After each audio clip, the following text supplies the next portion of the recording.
I pledge allegiance to the flag of the United States of America and to the republic for which it stands, one nation under God, indivisible, with liberty and justice for all. All right, good evening. This Tuesday, May 27th at 6:30 PM for our regular meeting. Is there any input from the commissioners on our agenda lineup? Commissioner Schmidt, you said you would like to move number 12 to the front. Yes, if we could. I have no problem with that. Any input from any of the other commissioners on that? All right, if not, we'll move item 12 to the front spot on our regular agenda. And can I get a motion, any public input on the agenda lineup itself? All right, if not, can I get a motion just to approve our agenda? So moved. Thank you. Second, Otten. Thank you. Alicia, will you call the roll? Commissioner Aaron's, Yes. Otten, Yes. Schmidt, Yes. Putnam, Yes. Landine. Yes, motion carries. Then looking for any public input on the lineup for our consent agenda. If there is none, I would ask for a motion to Move to approve. approve, Madam Chair. Second. Got a motion and a second. Alicia, will you call the roll? Commissioner Aaron's, Yes. Otten, Yes. Schmidt, Yes. Putnam, Yes. Landine. Yes, motion carries. Then we'll take up the board, what was number 12 on our agenda, with board discussion and possible action to declare May 31st as Verlin Hofer Day in Lincoln County. Commissioner Schmidt? Madam Chair, thank you. And for the general public, I am going to have a resolution that I would like to propose to the board for a gentleman whose name was Verlin Hofer, who for all of you may have known, who published the Lennox Independent for such a long time. And Verlin is in rather poor health at this time. So if you have so mind, you may want to toss a prayer up tonight for him. I'll read the following. A resolution by the Lincoln County Board of Commission is to declare June 6th, 2025 as Verlin Hofer Day. Whereas South Dakota Codified Law, Chapter 7 through 18 provides that powers of the county shall be exercised by a Board of County Commissioners, and whereas South Dakota Codified Law 7-18A2 provides that counties have the authority to enact such resolutions as may be proper and necessary to carry into effect the powers granted to it by law, and whereas Verlin Hofer was born in Davis, South Dakota on June 6, 1925. You may find that interesting as a veteran. That was the same as D-Day in World War II. I found that rather interesting. He was born in Davis, and he in Davis before moving to Lennox. Whereas Verlin Hofer was drafted into the U.S. Army during World War II after high school in 1943. And whereas Verlin Hofer served in the 62nd Armored Infantry Battalion of the 14th Army Division in France and Germany from 44 to 45. And whereas Verlin Hofer was injured in Germany and awarded the Purple Heart, the Bronze Star, and the French Legion of Honor for his service. And whereas Mr. Hofer began his journalistic career at the age of 12 working in his family print shop, and whereas Mr. Hofer continued expressing his drive for journalism by assisting publication of the Troop Ships newsletter on his journey to and from France. Whereas Verlin Hofer joined the Lennox Independent full-time in 1948 and continued with writing for and selling his interest in the paper in 1992. And whereas Verlin Hofer was inducted into the South Dakota Newspaper Hall of Fame in 1994. And whereas Verlin Hofer is celebrating his 100th birthday, now therefore be it resolved by the Board of the Lincoln County Commissioners of South Dakota in recognition to his lifelong service to his country, his family, and his community, wish to name June 6, 2025 as Verlin Hofer Day. And members of the commission, I offer this as a motion to approve. Thank you. Prior, I'll second. prior to asking for a second, is there any public input on this agenda item? All right, if not, then Commissioner Putnam, you want to second that? Yeah, I did. All right, thank you. Any discussion amongst the board? Commissioner Schmidt, thanks for bringing this. Verlin Hofer is a great veteran and served his country admirably. Started on June 6, D-Day in 1944. He went ashore. He hit the beaches in Germany and France. He fought for the First Amendment, for the right for people to speak out. He fought for those people in France and Germany and all of Europe, and then he came back here to the United States to live out those values. And so thank you for bringing this forward. Thank you. Thank you. If there's no other discussion, I've got a motion and a second. Alicia, will you call the roll? Commissioner Aaron's? Yes. Otten? Yes. Schmidt? Yes. Putnam? Yes. Landine? Yes. Motion carries. Next, we have our auditor's annual report.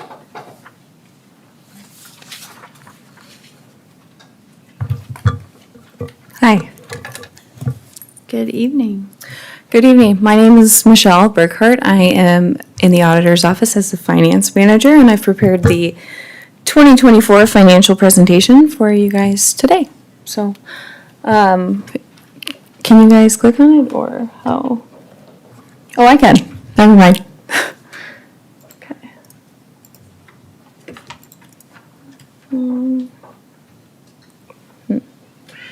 Is there a way to download it? Presentation. Can you see that? These two.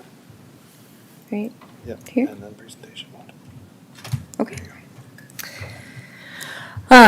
So on the item here, we have an agenda. On the agenda, I just have the purpose of presenting this report.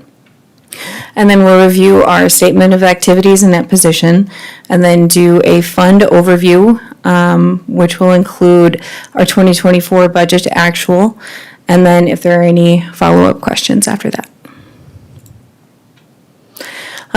So our annual report, this review is in codified law, as you can see here, SDCL 710-4 requires us to prepare our annual report, which is unaudited at this point, by the first day of March.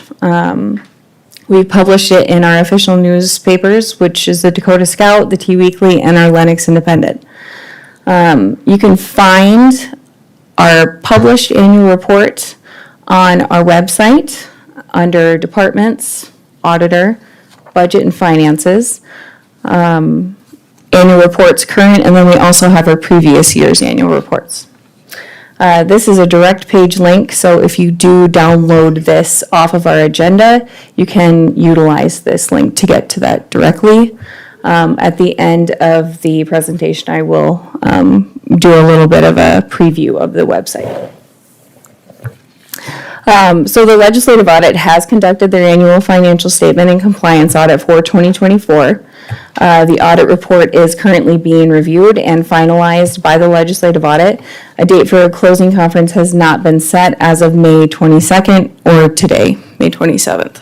So, to begin as a current review, so we have our statement of activities, which breaks down a more by program, or not necessarily department, but a general review of our operating expenses and our revenue. Program revenues for your general government, which would include charges for services. Then we have public safety, public works, which would be more related to highway or road and bridge. Health and welfare, conservation of natural resources, economic development. Let me grab my notes here.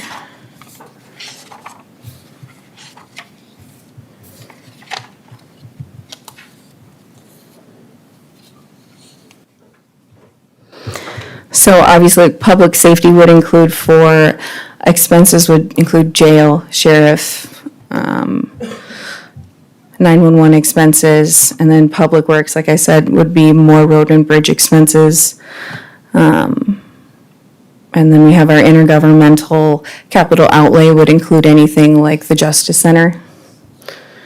And then this is actually, although it says interest of long-term debt, this is all of our debt service payments, including principal balance. So that gives us our operating expenses total. This was the revenue that was produced by these general programs or operating categories. And then down here, non-operating revenue would be like our property taxes, grants or state shared revenue such as bank franchise or motor V. And then miscellaneous revenue would be more like investment or interest expense or interest revenue, giving us a total change in net position that was a negative 120, 388.85, but with that complete change in net position, still a healthy balance. So, moving into our reporting funds, we have three major reporting funds. The Justice Center actually is two separate funds, so it would be four, but I did put them together to give more of a summary of how the Justice Center's debt service fund and capital projects funds work together. And then we have 9 non-major reporting funds. And they're just non-major because they do not take up a significant portion of our funding or expenses in comparison to our major funds, such as Road and Bridge in general, and the current capital projects fund of the Justice Center. For our general fund revenue, budget to actual, so looking here, we did receive in our other financing sources, which would be our sale of county property or sort of special items that are non-recurring or difficult to predict.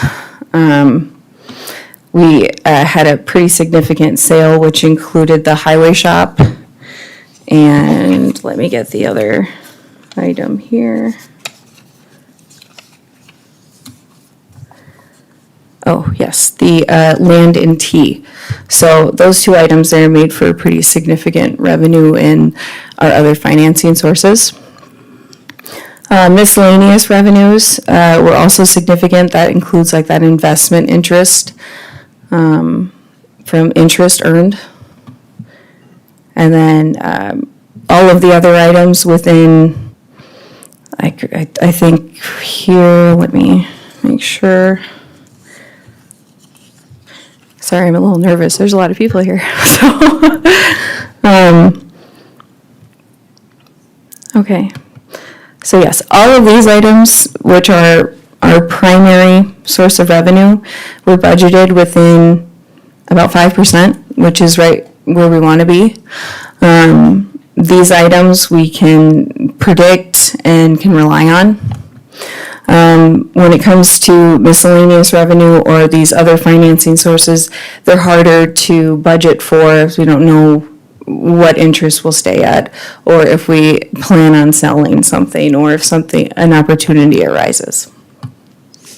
But the major items within the excess would be the sale of county property and the other financing sources, investment earnings. Under the expenses for the general fund, all expense categories did come under their budgeted amounts, with some pretty significant, like in public safety, which even though some of these items seem like a large dollar amount, the percentage on those is still within a very good reason that the trend over the last 5 years has gotten smaller and smaller.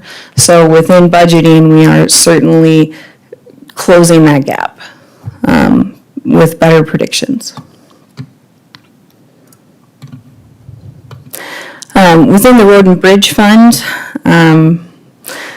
as you can see here, the total revenue, which includes taxes, licenses, intergovernmental revenue, charges for goods and services, and their miscellaneous revenues, which they do receive an allocation portion of the interest earned, so that is also where that significant change in that miscellaneous revenue comes from.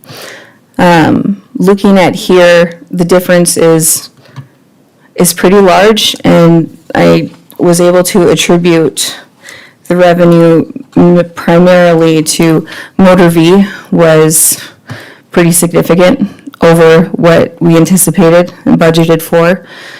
And then also state grants that were received. And typically, grants, any federal or state grants are reimbursement grants. So whether the project was prior year or not, we received it in '24. So as a cash basis county, we recorded then. Within the Road and Bridge Fund for expenses, which on the overall financial statement, they have essentially one line. And it kind of comes down to Public Works or Road and Bridge, basically. And we budgeted, the final budget number at the end of '24 was about 11.5 million. Actual expenditures were about a little over 9.2. The difference being, they spent much less, but that 2.2 is a pretty significant difference, and we were able to attribute it that's primarily due to projects with anticipated grant funding that did not get awarded. Whether that just delayed the project or indefinitely or to '25, or if those are future changes, I suppose Terry will present that in his budget, so. And then, looking at this, though, I have discussed with Sherry a little bit more of an opportunity here to define their budget a little more, whether that be through projects that they have or just trying to see if we can have that on a more self-sustainable, where it can support itself, I guess. They do receive wheel tax money, and they also receive motor vehicle money. And I know within the recommendations from FAN, which had a presentation here a couple of years ago, getting the Road and Bridge Fund to a more sustainable program is a goal that we should have. So working with Terry and obviously everyone out at the highway shop to see, is it more predictable how we can get this to at least know what is going to be spent. So this budget, because we did have a supplemental hearing, we did put more additional money into their budget that didn't end up being utilized anyways, so. And then for the Justice Center, so the Justice Center is split currently between two different funds. There's a debt service fund and then the capital project fund. Both of them, they're not interchangeable, but they both serve a different purpose. The debt service fund will record the tax revenue and the outgoing debt payments, and the capital projects funds will hold the funds that we've borrowed and tracks the project costs. So looking at, your collective total of the beginning fund balance, which was what we've borrowed, and then tax revenue that gets allocated to that, and then miscellaneous revenue, because it's a significant portion of our assets, it gets a high level of the interest earned within that miscellaneous revenue. And then capital outlay. So although we are making debt service payments towards it, it does also accrue interest. So helping with the cost of that at the same time. And then for our non-major funds, which there are 9 of, and on the first slide kind of went through what those made up, but the combined total revenue of all of those funds was $3,776,052.81. Now, we had budgeted, much less than that, and there was a grant that we were approved of for the airport that sort of gave that revenue, that intergovernmental line, a significant jump. But within that, everything was, with exception to the charges for goods and services, which came in under anticipated, everything else sort of fell right within line. For the non-major combined fund expenses, so actual to budget, besides the public works, which we were given that grant for the airport, so the expenses for the airport also went up subsequently. And so even though these look higher, the grant offset that jump in expenses for public works. But within the budget, everything here still came under public safety, so the sheriff's department, that would include like their 911, all of those items still came under. And then general government, and let me see here. Oh, yep, sorry. Just rereading what I wrote, so. So as a follow-up, I did provide my contact information just to see, what kind of information you'd be looking for in the future. Now, as I am a little nervous, I definitely rushed through that, but I did have a few key points that I would like to address. One being the health, essentially, of Lincoln County. Sorry, my throat is dry. Can I steal my drink? We'll be right back.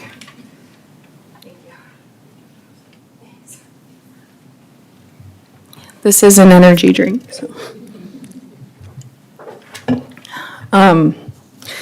So for the health of Lincoln County, which I would base on our unassigned fund balance, which within the general fund is a little over $8 million. And unassigned just means that it's money that we have above and beyond expenses, essentially. It doesn't mean it's necessarily, available for any given purpose, but that money can, if there is an opportunity that arises, it can be utilized. And as of the end of 2024, we had a little over $8 million designated as unassigned within the general fund. Of our general fund expenditures, that is about 32%. Because our general fund expenditures were a little over 25 million. So looking at that, the recommended percentage by the General Finance Officers Association, or Governmental Finance Officers Association, is about 12%. So that puts you around, a little bit of a month of expenses, and we're a little over 3 months. So if, all else does fail, we are operating where we can still keep day-to-day operations going. Over 40% is typically a flag where it appears that we're not utilizing property taxpayers' funds within a timeliness, or wasting, I suppose, but the general consensus here over the last several years, it's always been under that, but within a healthy balance, so. And then also our debt ratio of our debt service payments compared to what our expenses are, it's about 3%. So the county's debt service, which I just would put under like our bond obligations. Let me grab that here. Make sure I give you the correct information. So as of the end of '24, we had 3 debt obligations with an additional special assessment, a TIF district, and a different long-term payable for the 4-H building, which currently is paid off, or was paid off during 2024. So our long-term debt or payments that we have, outstanding, the county's debt is just over 59 million. but our debt service ratio is about 3% of our total expenses. So within a range that is sustainable. But are there follow-up questions? Thank you for your patience, too.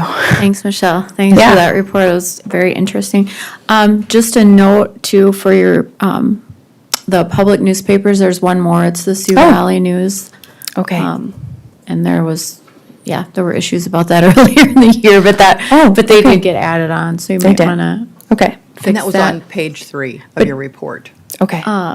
Does anybody have questions for Michelle? Positive feedback only, so. Guess I'm gonna call you to figure out if you Yeah, that's fine. And I do encourage that. I know that, one, I can go through things very quickly. And two, if there is a certain focus or a shift or, an intention that needs to be had, like I'd prefer, a direction to go. So if there is, any sort of project or anything that you would like to, shine a light on or see more review of, I do have the auditor's office phone number here, and then also my contact information for future presentations. So, but I do, while I am here, want to give a little bit of a review, while there is several people here, to where to find information on the county's website. And I might have to ask Paul to help me with that. Okay, cool. On here, if we go to our Lincoln County SD.gov, and I will just go to our main webpage here. So this site here, if we go to departments and we're looking for anything related to tax levy information or budget finances, that would be within the auditor's office. And you can select, certain buttons here, but for budget and finances, we have a ton of information. Sherry's provided all of the previous years, there's historical data, there's current year information, all sort of buttoned up here. So if you're looking for provisional budget information, official budget listings, annual reports for the current year, and this is what would have been published, and then also for previous years. So it does go back pretty far if there's some sort of data that you're looking for to make either a comparison on or just looking for information. All of that is available, annual reports, audit reports, more of a breakdown of expenses, and also of revenues. So, yeah. Any questions? Michelle? Yes. Thanks for putting the report together. Great work. One of the things I've had people from the public ask me for is whether or not we publish the same budget report that we as commissioners get at budget time. It's like 50 to 100 pages long. It's got every single line item on it of where we spend the money. Is that posted on the internet as well? So, we typically wouldn't post the entire GL budget, or actually Sherry would have, So the official budget listing is what you guys are looking at. oh, that's When you're- irrigating, okay. That's every line and what the amount is.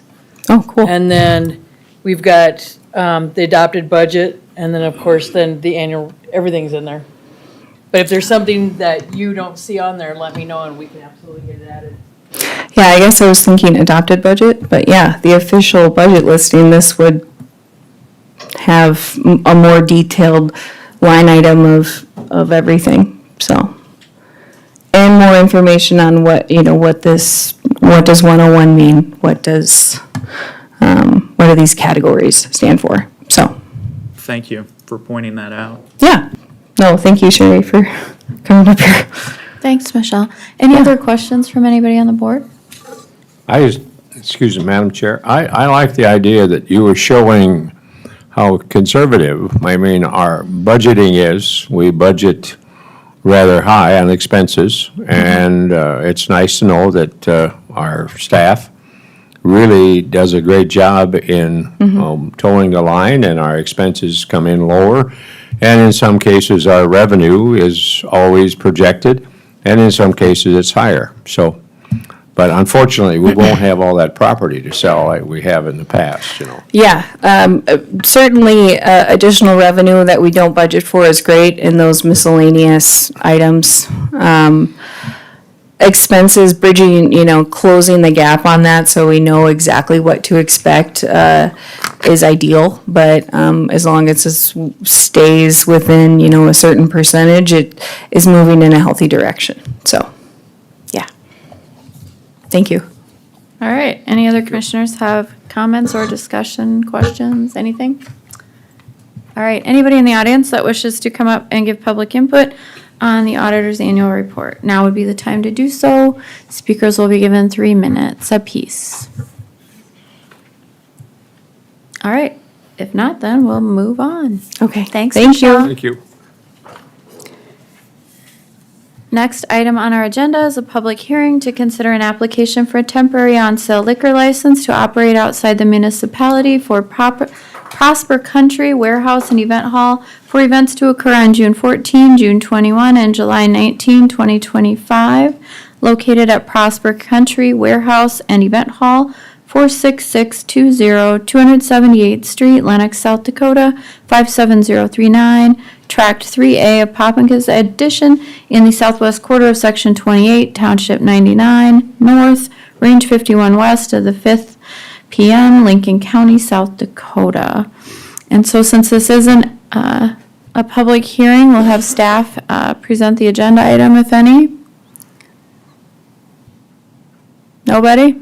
Okay, no takers on that. Is the applicant present? All right. Did Toby hear you? Are there any proponents of the application? Any opponents? All right, then I'm going to close testimony, there being none, and open for commission discussion. Any discussion amongst the commissioners? If not, I'd consider a motion. Second. Motion and a second. Any further discussion? If not, Alicia, will you call the roll? Commissioner Aaron's? Yes. Otten? Yes. Schmidt? Yes. Putnam? Yes. Landine? Yes, motion carries. And then we have a second reading and public hearing for an ordinance of Lincoln County, South Dakota, changing the zone of a portion approximately 2.07 acres of the property described as Lot 4, Quonset Addition, South Half, Southeast Quarter, Section 31, Township 100 North, Range 50 West, Delapre Township, from the I-1 Light Industrial District to the A-1 Agricultural District, and amending the official zoning map of Lincoln County. The Planning Commission recommended approval 420. The location is 27277 471st Avenue.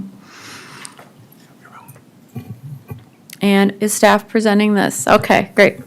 Good evening, Toby. Good evening, Toby Ron representing County Planning. As noted, this item before you this evening is a request to change the zone of approximately 2.07 acres from the I-1 Light Industrial District to the A-1 Agricultural District. Subject property is in the Quonset Addition. This is about 1,000 feet to the north of the intersection of 273rd Street and 471st Avenue, or just off the Harrisburg exit. Subject property under the Connecting Lincoln County 2050 Comprehensive Plan is identified as a planned growth area. So staff did work with the City of T with this request to identify exactly the path forward with this. Also of note is that the City of T and the City of Harrisburg are working together to update their planning boundary growth areas. And so eventually this will be a part of, more than likely eventually be part of the future growth area of the City of Harrisburg. I also reached out to city staff from Harrisburg to identify their concerns or issues with this request. So typically within this planned growth area, again, this area was identified as a future development area in the county. We would typically do a planned development district to rezone this subject property. But essentially what this request will do is downzone the property from I-1 light industrial to A1 agricultural. So all staff from municipalities and myself felt that the best approach to this and the most restrictive approach to this would be to rezone it to the A1 agricultural district instead of rezoning it to a more planned growth area with it. So as you can see, this portion of the property here that's highlighted, this is the 2.07 acres. This has all been replatted into one lot. That won't be reflected on the parcel browser yet, but it will be essentially one whole part. So currently then, there's two separate zoning districts for this property. There'd be the A1 agricultural, which is the white area, and then this would be the I1 light industrial area. So the applicant did secure a building eligibility from the property to the south. And so the intent of this is to utilize a building eligibility which is required to build a single-family dwelling in the county. I'll show you a little bit towards the end of why we're proposing to do this approach here. Subject property is undeveloped. It doesn't have any structures or buildings associated with it. The property would be looking to the west picture here. So this was the concept plan that was submitted with the application. I do apologize, it's a little tough to see this, but if you look directly in this area right here, you'll identify that this property has substantial floodplain area. It also has floodway on the property. There's a little bit of a postage stamp, which is right where the cursor is the only property or the only area of the property that could be built upon. And so as you're aware, under the county zoning regulations, the I-1 light industrial district does not allow a dwelling within it.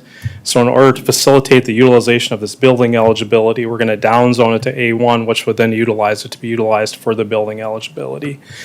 So as part of staff's analysis, again, this is within the planned growth area under the county's comprehensive plan.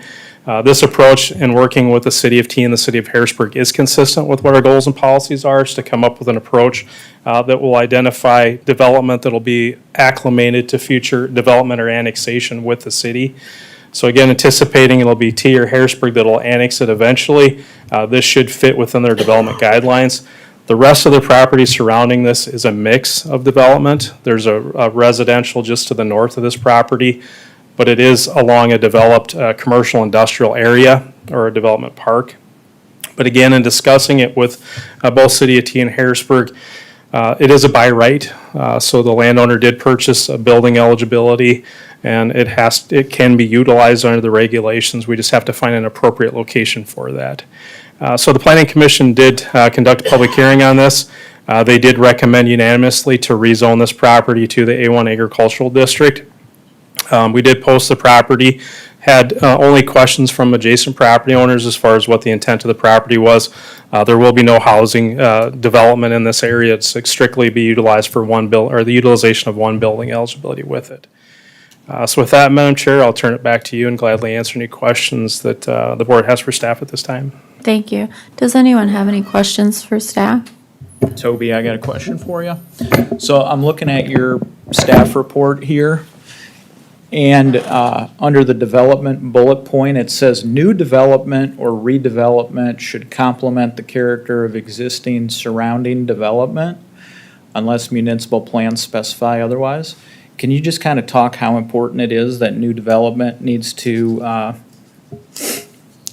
be consistent with the existing development around it? How does that play in here? I'd say two parts. I'd say the first part is what we're looking at is generally what the cities envision that future area to be. Both cities did identify that they would consider this to be a more industrial, commercial future development area. But if you look to the adjacent properties to the north, there's already developed with residential properties along that area. So I would say it's consistent again with the comprehensive plan in terms of the future municipal plans, but also as well as the general consistency of what the area is now, which is generally adjacent to that area would be residential. Thank you. Appreciate it. Thank you. Any other commissioners have questions? I have one, I guess, just to comment, I'm familiar with this, and the guy that is doing it, he's got it set up very well. And his, working with Doug Lund and got things taken care of, and it looked like a very good deal. All right, other questions for staff? All right, any proponents in support of this change in rezone? Madam Chair, the applicant is available Okay. tonight, Kelly Cawthorn. Very good. Kelly? Hi. Good evening. Want to go ahead and just state your name and, Kelly Cawthorn, 27277, 471st Avenue. anything you want us to know that wasn't presented? I don't think so, I guess. It's not a really valuable piece of land because of the 9 Mile Creek area.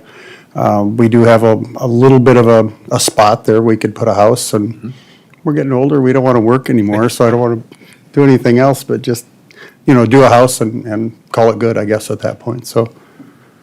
All right, anybody have questions for our applicant today? All right, you're off the hook for Thank the you. moment, anyway. Thanks, Kelly. I appreciate it. You bet. All Thank right. you. Any proponents that would like to give testimony on this? All right, any opponents?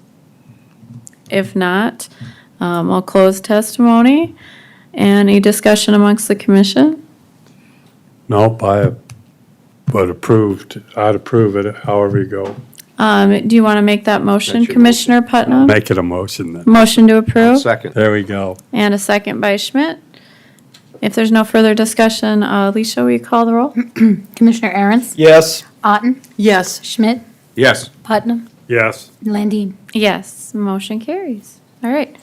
Next item we have is board you, Kelly. discussion and possible action to provide a reply to Lieutenant Governor Van Huzen's requesting comments about proposed prison sites in Lincoln County.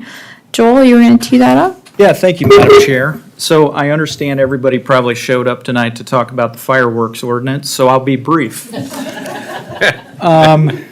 Okay, so the Lieutenant Governor, Tony Van Huysen, a Lincoln County resident, has asked for the input of local communities where the potential exists for a prison site or for the prison to be sited.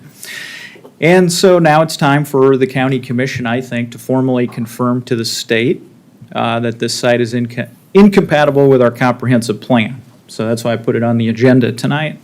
I appreciate the work that the Prison Reset Committee has done. In fact, I see some of those legislators and members here tonight. I think they've put in a lot of good work, and I think they're also looking to us for our opinion on the issue as well. And, over the course of the last 16 months, we individually and also collectively, I think, have learned as much about this prison site as we're going to. The public's been here in front of us several times now, and even the Secretary of the Department of Corrections showed up, and she answered some of our questions, so we appreciated that. And everyone is now fully informed. I think the public is fully informed on this issue. Even public polling shows that over half the state feels the prison should not be located at this site. I think in all my years of public involvement, I can't tell you when I've actually seen a poll of South Dakotans weighing in as to the feasibility of a site for a specific project. I mean, it's almost unheard of. Now, with regard to that, I mean, for me, the popular sentiment is not necessarily the deciding factor. It's more of a confirmatory factor, and I think it acknowledges the following. Number one, the proposed site for prison is prime real estate for rural residential housing. The proposed site does nothing to alleviate the housing shortage in the Sioux Falls area, if the prison in fact would be built there. Rural residential housing is extremely valuable to Lincoln County. It produces higher than average property tax revenue per parcel. From an economic development perspective, the state dumping a prison complex onto this highly desirable rural area is a buzzkill for our property tax base. The prison at any location is a net negative for county property tax growth as well as our county budget. You just saw our auditor's office go through the budget there, and those numbers are only going to get bigger if we have to respond to calls for service or deal with infrastructure around the site that the state doesn't pay for. That's going to fall back on us and/or to fall back on the townships. So somebody has to pay for that, and I'm pointing the finger at you, John Q. taxpayer, because that's who's going to end up having to pay for this thing.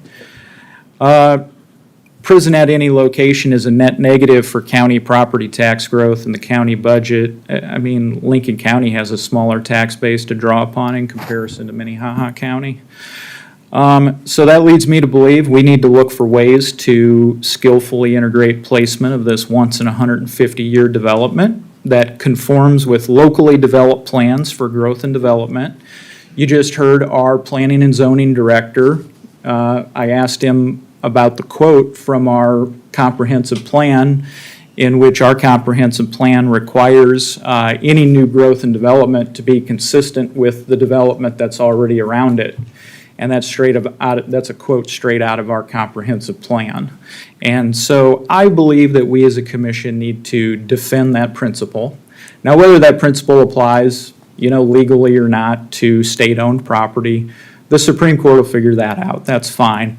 But for us as commissioners, we can at least stand behind that principle. And then lastly, I hear from a lot of people say nobody wants a prison in their backyard.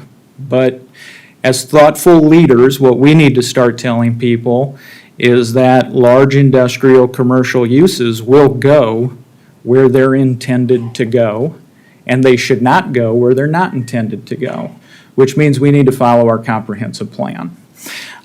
So tonight, I'm asking the commission to endorse a simple reply to our lieutenant governor stating the following. A prison at the proposed site is inconsistent with our comprehensive plan, regardless of the applicability of local zoning laws and rules to state-owned property.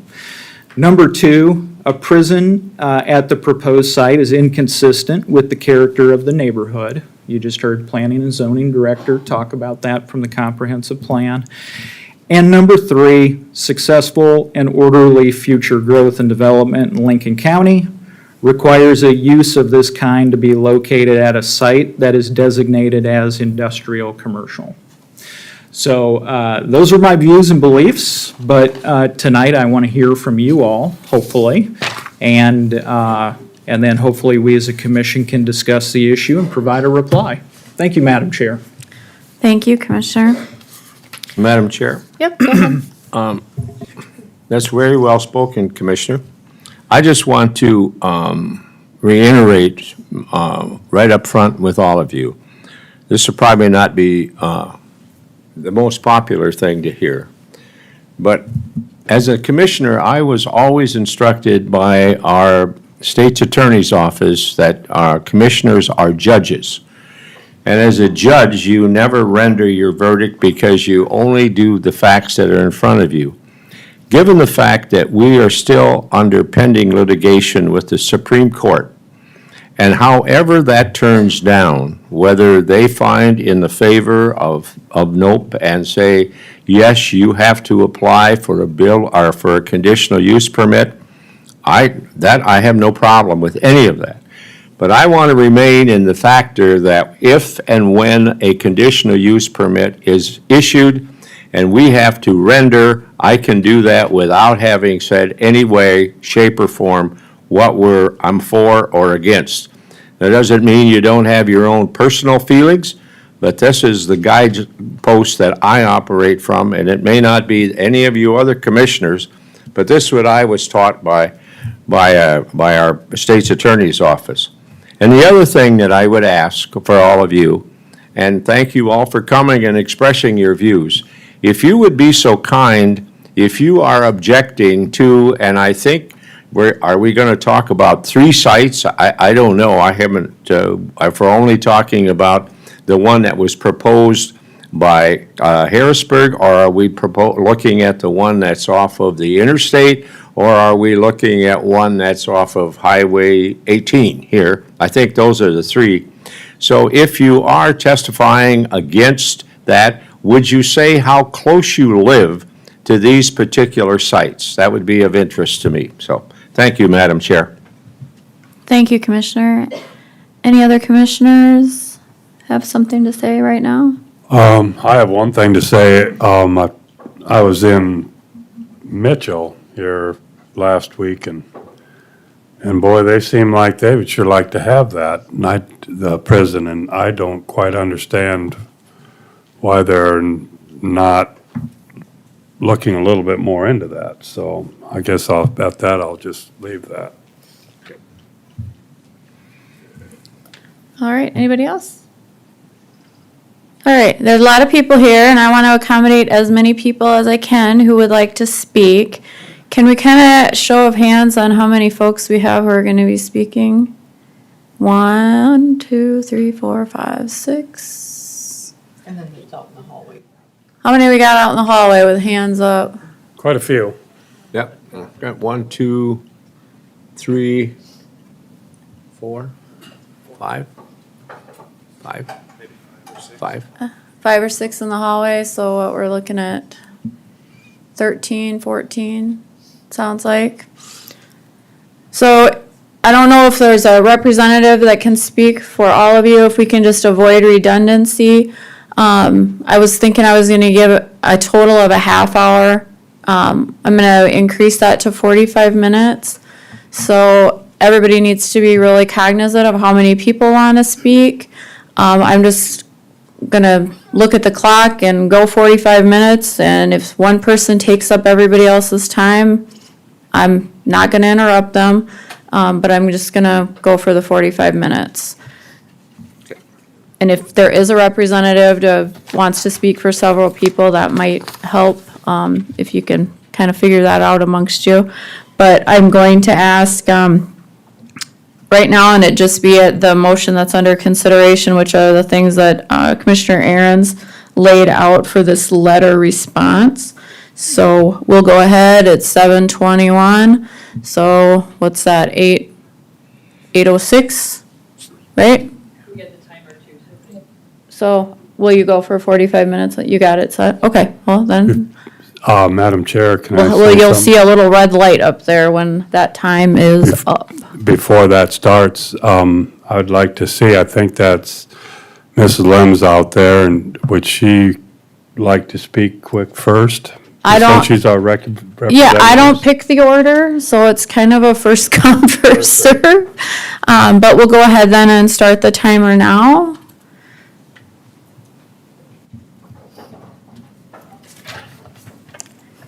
And this is proponents, this is whatever you want to say about this particular letter and how Commissioner Aaron's laid out some sort of response. Okay, If that good. makes sense. Yep. Good evening, I'm Representative Carla Lems, 47980 281st Street, Canton, South Dakota. I'm going to be concise and succinct, and first of all, I want to thank you for your service. Thank you for having an evening meeting where we can have so many constituents here to participate tonight. I really appreciate that. It looks like it's a success. I would like to say that I serve District 16, which Southern Lincoln County is a part of. I just want also to say that I am on the prison task force, and we are tasked with 3 things. Do we need a new prison? How large should the prison be? And where should the prison be located? Lincoln County Commissioners have been asked by Lieutenant Governor Tony Van Huysen to respond to what are your thoughts, what are you hearing from your constituents, and I would encourage you, obviously, to do so, so that we have that information going forward in the task force. And it's interesting to me to note that you now have a voice, whereas before you were muted. So obviously, there are other sites than the one that was originally proposed, that we now have other choices, and I also find that interesting, because before we were told there was one choice and one choice only. And so I do appreciate that going forward, that's been more open and palms up approach with this whole project. We are now being told that we need even more than was proposed before. We're looking at $2 billion upwards going forward, moving forward, and literally for myself, I just feel that is unaffordable for the state at this time. So for myself, I'm not sure that we can have all of the information that we need. We have 2 more meetings that are proposed, June 3rd and July 8th. The June 3rd meeting will be in Pierre, the July 8th meeting will be in Sioux Falls again. So I would encourage anybody that is listening or listening online, if you want to have input into this, we would welcome that in the task force, so that we can make an informed decision for the state of South Dakota going forward. And at some point, I do fully expect that the task force will bring a recommendation forward, and I would remind everyone listening that this is only a recommendation and that the legislature will have the final say in a vote going forward into what is being proposed.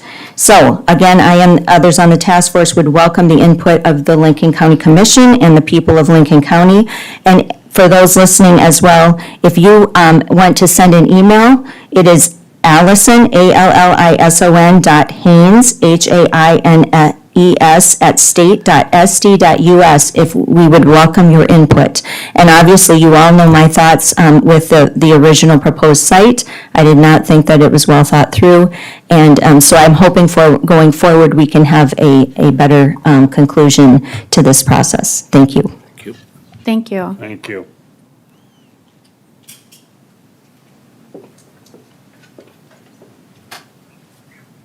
Marlene Sweeter, 47158 283rd Street, Worthing, South Dakota. I'm first and foremost here on behalf of Lynn Township.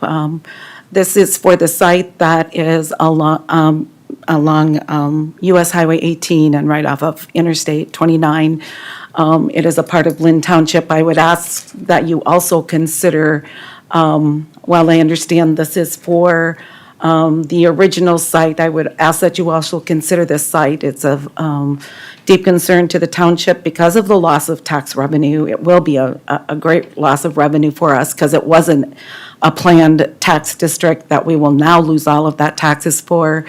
It will be increased township revenue or increased township roads.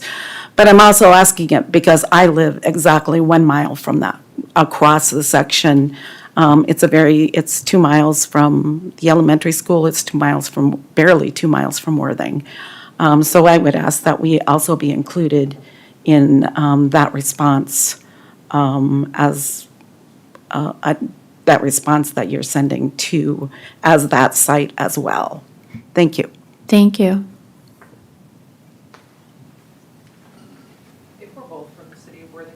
Can we speak together or just Sure. one at a time? I'm totally fine with Okay, that. Scott As DeWitt. long as you get along. Well, it depends on the day. Okay. Scott DeWitt, 301 South Cherry Street, Worthing, South Dakota. I'm planning and zoning chairperson in Worthing and also economic development.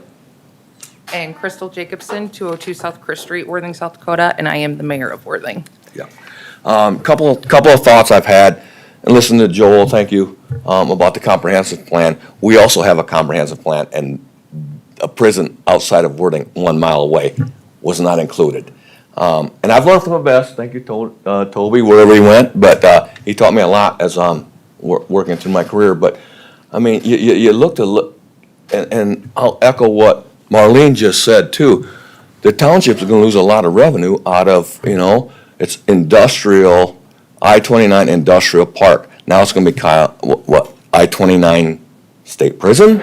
I don't know. And I will echo some thoughts too. It's just mine and mine alone, I guess, and probably other people's. From day one, I mean, when this prison thing came up, y'all didn't even know about it. You were in the dark just as well as we all were. And we've tried reaching out to our state representatives, and we still get nowhere from them. A lot of them won't even answer your emails or phone calls. I'm tired of, I'm a lifelong resident in the state, and I think I've done a pretty good job of contributing with public service and everything else. And I just want somebody to listen to us. I think they started listening to you guys a little bit, like Carla just said too. We actually have a voice now, where we didn't as a county. We did not have a voice at all. So I'm against it even being anywhere in Lincoln County, to be honest with you. Because like Commissioner Aaron said too, we are we're the busiest, fastest growing county in the United States, or I don't know. But to put a prison north of Harrisburg or south of Harrisburg or wherever it's gonna go, which is 4 miles from Worthing, or one out here by I-29 Industrial Park on Highway 18, which the county has done an amazing job with the four-way going from here to the interstate. That's just going to welcome economic growth, which as a county, we need. I love the budget thing. I mean, we're doing, like Commissioner Schmidt said, we're doing a great job. But if we're going to take out the I-29 Industrial Park, and we're going to lose all that potential income, economic growth income, I'm not sure that's the right part either. And another thing that, the letter that was sent out, it asks for what kind of economic impact is that going to have on your community? Well, I can tell you straight up what it's going to do to the city of Worthing. I mean, thank God we finally have a little bit of infrastructure, wastewater system going, so that helps. But we're going to have to upgrade our roads. We don't even have a full-time police force, which that's something we're going to have to look at. And we have, 23 volunteers on the fire department? Okay, so I'll step in here and make him shut up. Sorry. And I'll try and be quicker than him.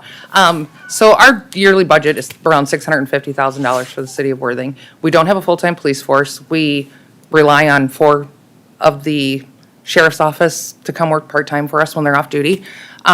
We can't afford to hire a full-time police force. We just installed a Sager system in our town that upped it by 150 houses approximately. We don't have room for a housing boom.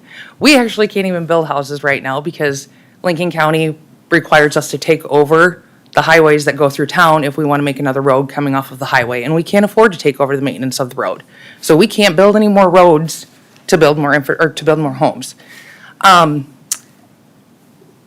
It doesn't matter if it's the site on Highway 18 or the Harrisburg-Canton-Worthing site. Both are going to affect us. We're going to have traffic coming through town, and we don't have a cop all the time.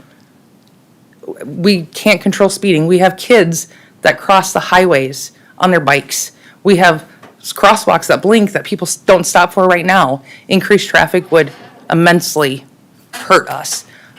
We literally just cannot afford either site to be put around us. We financially will fall. Thank you. Thanks.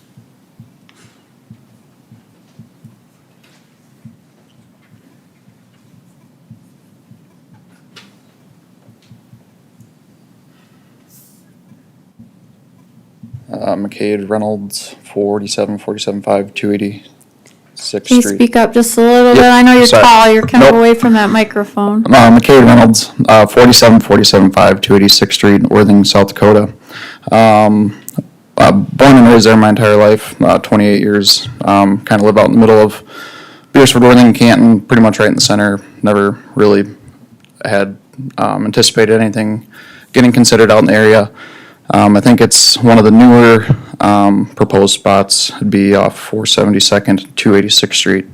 It'd be 2 miles directly to the west of us, separated by a minimum maintenance road.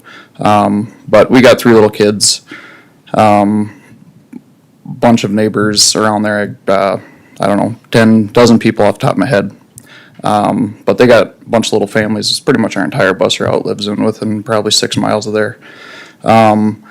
But besides that, just the land value, the taxes, and I should have done a little more research, but from what I kind of under the impression is that Minnehaha County doesn't want the jail anymore. I don't understand why Lincoln County has to take that on. Where it's at is where it's at. There should be ways to figure it out.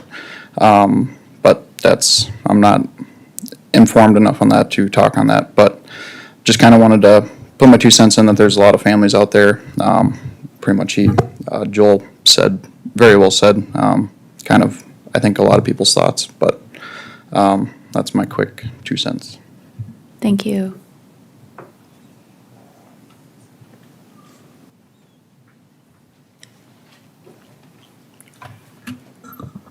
Kaya Broders, 47580 278th Street, I live 3/4 of a mile from the original proposed site.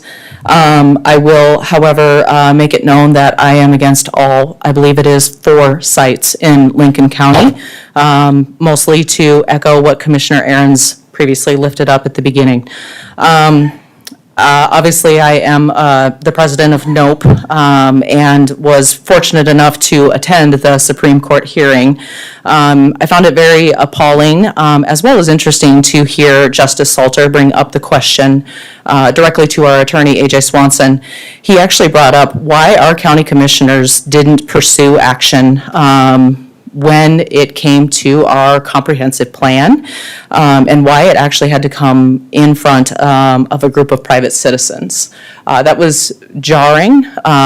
So just to bring that back here, for something to consider, because I know that that is something when it comes to the judge and the jury portion of it, I do want that to be considered. That is our job. That is the rules that you abide by as commissioners, is our comprehensive plan.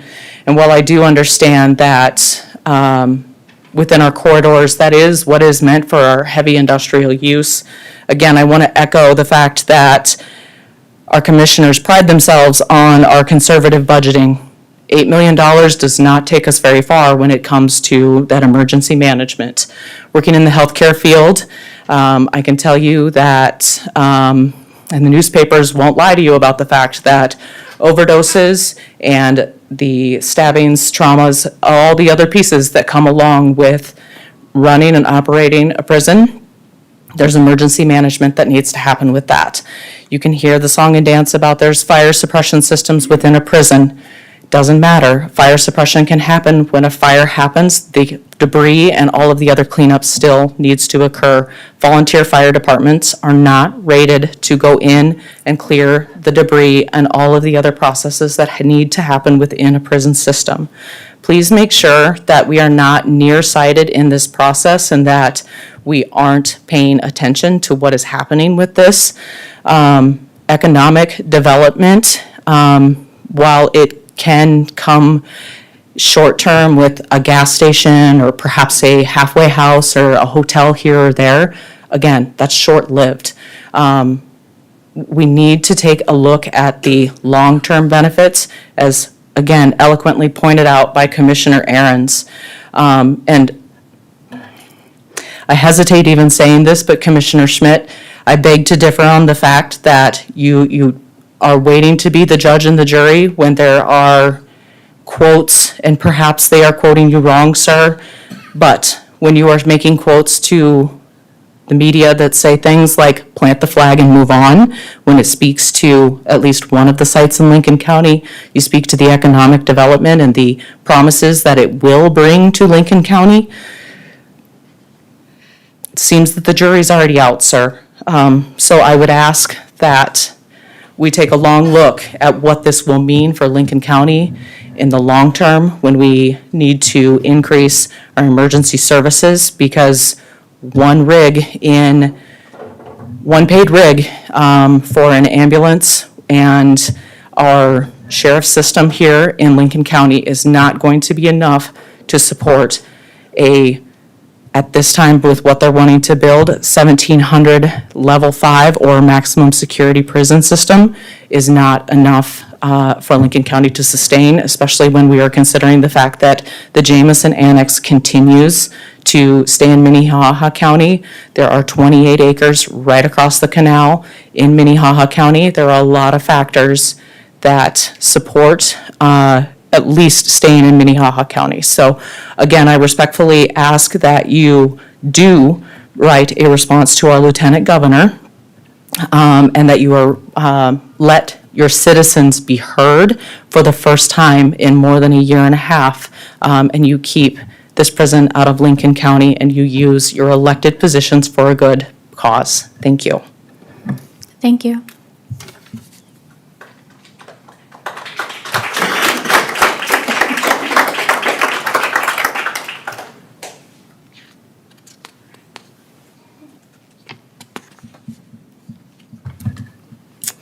Good evening, Commissioners. Michelle Jensen, 27673, Canton, South Dakota. Thank you. Thank you for having this evening meeting so that many of us and the citizens from Lincoln County can be here. Thank you, Commissioner Aaron's, for bringing this to the attention of the County Commission. So now is the time for Lincoln County to take a stand. We have heard since October of 2023, as Kaya just mentioned, from many, including people in elected positions in Lincoln County, that there was nothing that could be done about this. Well, now there is something, and you are being asked. You are being asked from the governor's office. You have a letter from them wanting to know Lincoln County's position and opinion on citing a state penitentiary in our county. I believe you have heard from many of the citizens in Lincoln County at several of the different county commission meetings, from emails, from things in the news. Now is the time to use your voice. You are being asked. I also echo the sentiments of our comprehensive plan. I believe I was sitting at a county commission meeting on Christmas Eve where we adopted a new comprehensive plan. At the very least, anything that is cited, I would think you guys should be jumping up and down that should be being followed. I also believe that we spent close to $100,000 on that study, and there was all kinds of public input as to land uses for that comprehensive plan. This state penitentiary belongs in Sioux Falls. It is the largest county population-wise in South Dakota.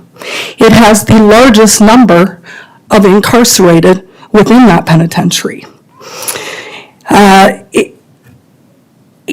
They say that they want it close to Sioux Falls so that the workforce from Sioux Falls can stay there. They want to keep their jobs there, but yet they don't want to keep the penitentiary in Sioux Falls. They say that they want to be able to and can provide the supplies for this penitentiary, but yet they don't want to keep the penitentiary in Sioux Falls or Minnehaha County. And also, I know it's being redundant, but the emergency services, they have paid emergency services within there. It should stay in Sioux Falls. We have all read Mayor Tim Haken's letter trying to move the prison out of Sioux Falls. If it's so wonderful to have the penitentiary located in your county, why? Why are they trying to move it out of there? He cited in his letter economic development, as Commissioner Aaron's has already brought up tonight. So I can't help but think this is not a good thing for Lincoln County. Please use your voices as elected officials as you are being asked, and let the task force know, let the governor's office know that Lincoln County does not wish to be the site, any of the proposed sites in Lincoln County. Thank you. Thank you. Good evening. Jeff Spexma, 27671 South Dakota Highway 11. Approximately less than a mile as a crow flies from the original proposed site. I too want to stand with everybody else here that I agree that Lincoln County is not appropriate. I will support everything that has been said ahead of me. I will reiterate the fact that one of the task force members is standing in your room asking you for a reply. To not give them a reply is a disrespect to our system. Lastly, I want to bring this fact straight to you, Commissioner Schmidt. The lawsuit has nothing to do with stopping the prison. The lawsuit is designed for due process, that the citizens of South Dakota have a due process when something of this magnitude comes in our backyard. We ask that it goes through planning and zoning. We watched the state for the last 16 months hide behind litigation. Yet they went out to the public, they talked to the reporters, they came down here, they talked to you guys. But what they refused to do? They refused to talk to us. We stood here in front of you guys for the last year. I have been at every commission meeting, I've been to Pier, I've been to the Supreme Court. And you know why we did that? Because you guys failed to. You have the governor asking you to respond. And you have the people of Lincoln County asking you to respond, saying we deny it. At It's time to do your job. Quit hiding behind this. Your vote tonight is out in the public tonight. And to hide behind litigation that has nothing to do with your guys' say is I'll bite my tongue.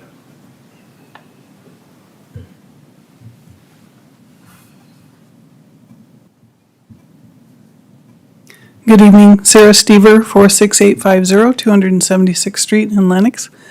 Thank you for having this evening so that we can all attend and be heard. We appreciate that. I appreciate your sentiment, Joel, on the prison situation. I also do not think it belongs in Lincoln County. I believe Minnehaha County and Sioux Falls itself grew up around the prison. Everything that is needed is already there, and it has been there for a long time, and there's land to continue to develop there and take care of it. But I also think the idea that we're decoupling our recidivism problem from the size of the prison that we're going to build is troubling.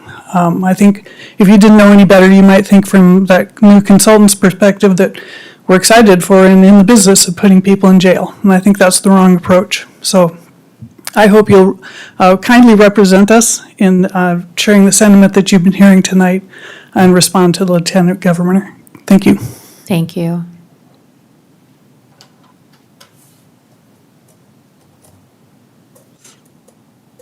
Any other speakers tonight?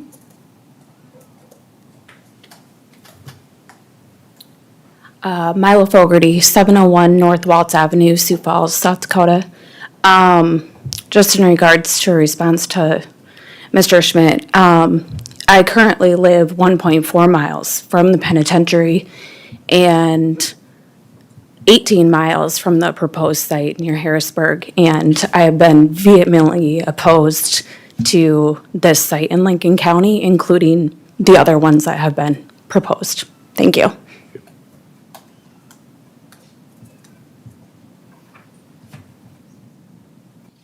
Other speakers on this agenda item this evening?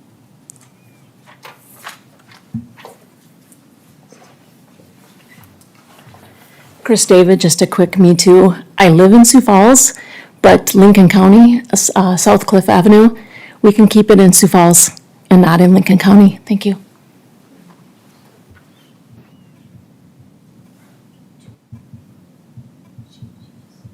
All right, anybody else?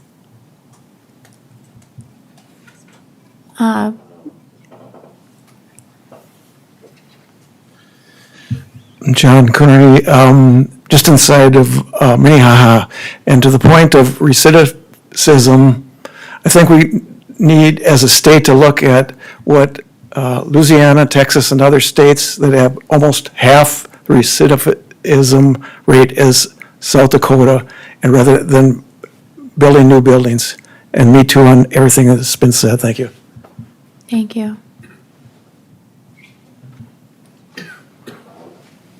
Gary Meyer, Minnehaha County.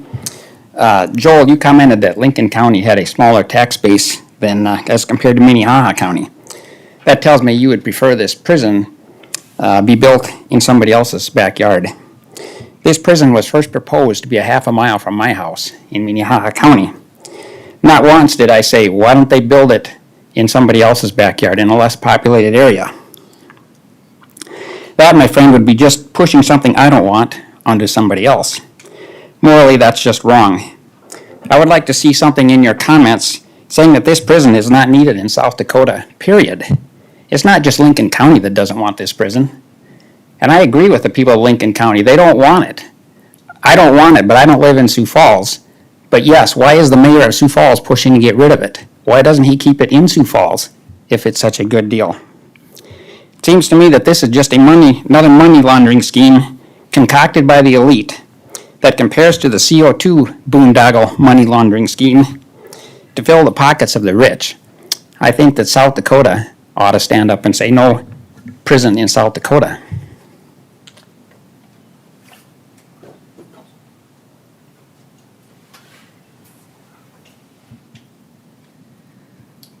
My name is Penny Burbridge. I live in Sioux Falls, South Dakota, and I just want to do a me too on the last two speakers. Sioux Falls has the necessary things to keep us running if we build it, but Again, I think we need to reassess, does it need to be built or is there a better answer? Thank you. Thank you. Carla, do you want to come back up? Go ahead, we've still got some time. Thank you for allowing me to come back up again. Carla Lems, 47980 281st Street, Canton, South Dakota. I just wanted to add to this conversation that I have spoken to the Lieutenant Governor, I believe, 2 days ago. And some of us on the task force have wanted and asked for additional information on the present site, that the one site that is available that nobody should raise an eyebrow at is where the prison is right now, in Sioux Falls. And there are, from the DLR group study that was performed in 2021, there are alternatives to add additional beds and rooms there. We also have had and toured the Springfield facility, and the people down in Springfield, by and large, want the prison to stay in Springfield. They don't want to lose what they have. So there are many alternatives. It's not just Lincoln County, but I also, again, would encourage all of you to really weigh in. And the tax base issue is a real issue for Lincoln County. You know, we have a property tax issue as it is. So when we take more land out of the tax rolls, it really will affect them. So just know that there's a lot of other alternatives. We're not stuck on just one or two spots. We have a lot of alternatives, and we need to get the answers to these other questions. And again, hands-up approach. Thank you. Thank you. Carla, I ask you just a quick question? Has there been any talk in the legislature about changing some of the statutory scheme Well, there was to prevent this There was sort of issue from a law happening? passed this year that will have some effect, but yes, going forward, I mean, I think that's on the table. We also have a summer study that will be, that they haven't started this summer, that will look at the recidivism as well as the rehabilitation, and that's where it's really hard to answer some of these questions that the task force is being, that's being put to us to answer before we really get all of those answers, because our recidivism rate is very high, over 40%, and we look at states like Texas and North Dakota that really has half the recidivism rate, and we really need to get to the issue of why that is, see if we can change some things, and hopefully we wouldn't need as big of a prison as they're proposing. Thank you.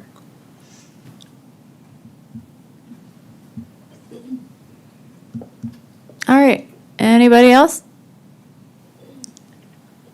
All right, if not, then I'll go ahead and close public input on the agenda item. One more. Hi, Manny. Hi, sorry. I didn't even see you sitting over there. No, Manny Steele from Sioux Falls. Sorry. I hadn't planned on talking or anything, but, because it doesn't matter to me where the prison is.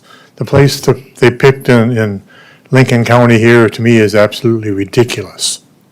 The problem isn't the location of the prison as far as I'm concerned. It's the way they treat the people that are already in there and the help that they need, that they should be getting, and I don't feel they are at all. I think that was already pointed out by others, how it is in other states and what the statistic shows. We got a long way to go, and I think that's our problem that we need to be working on. Thank you. Thank you.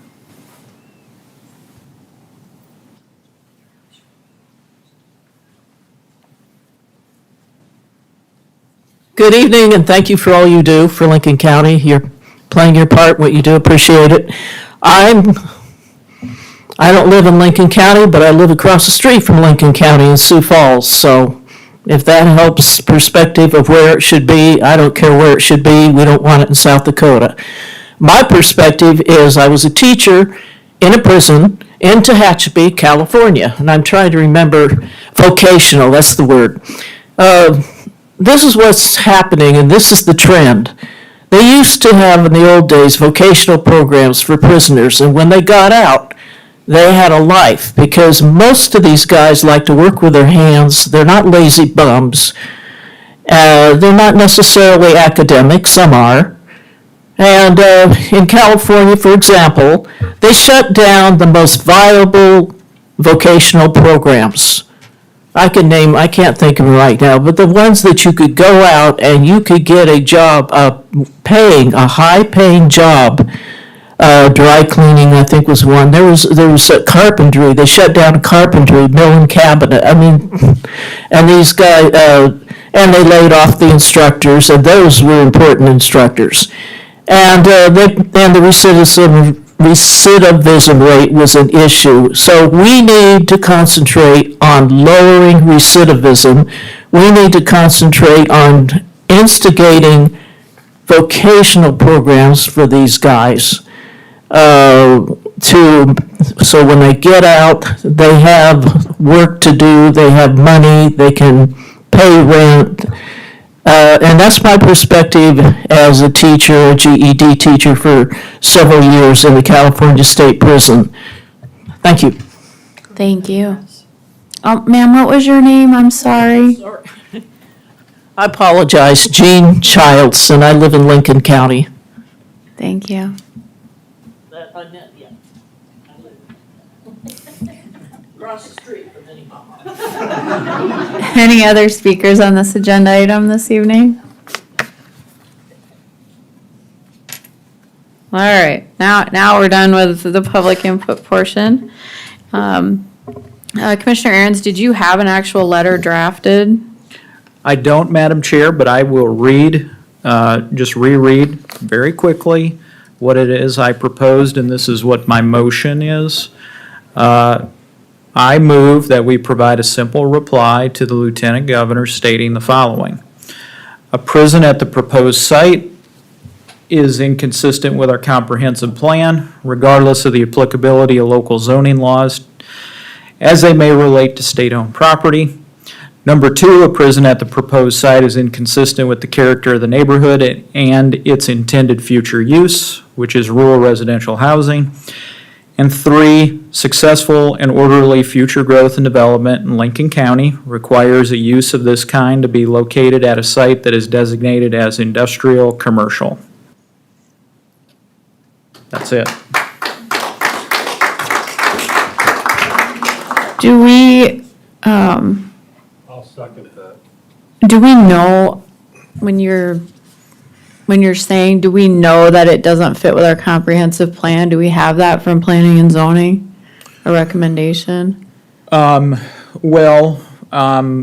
would refer you to our amicus brief that we filed with the circuit court.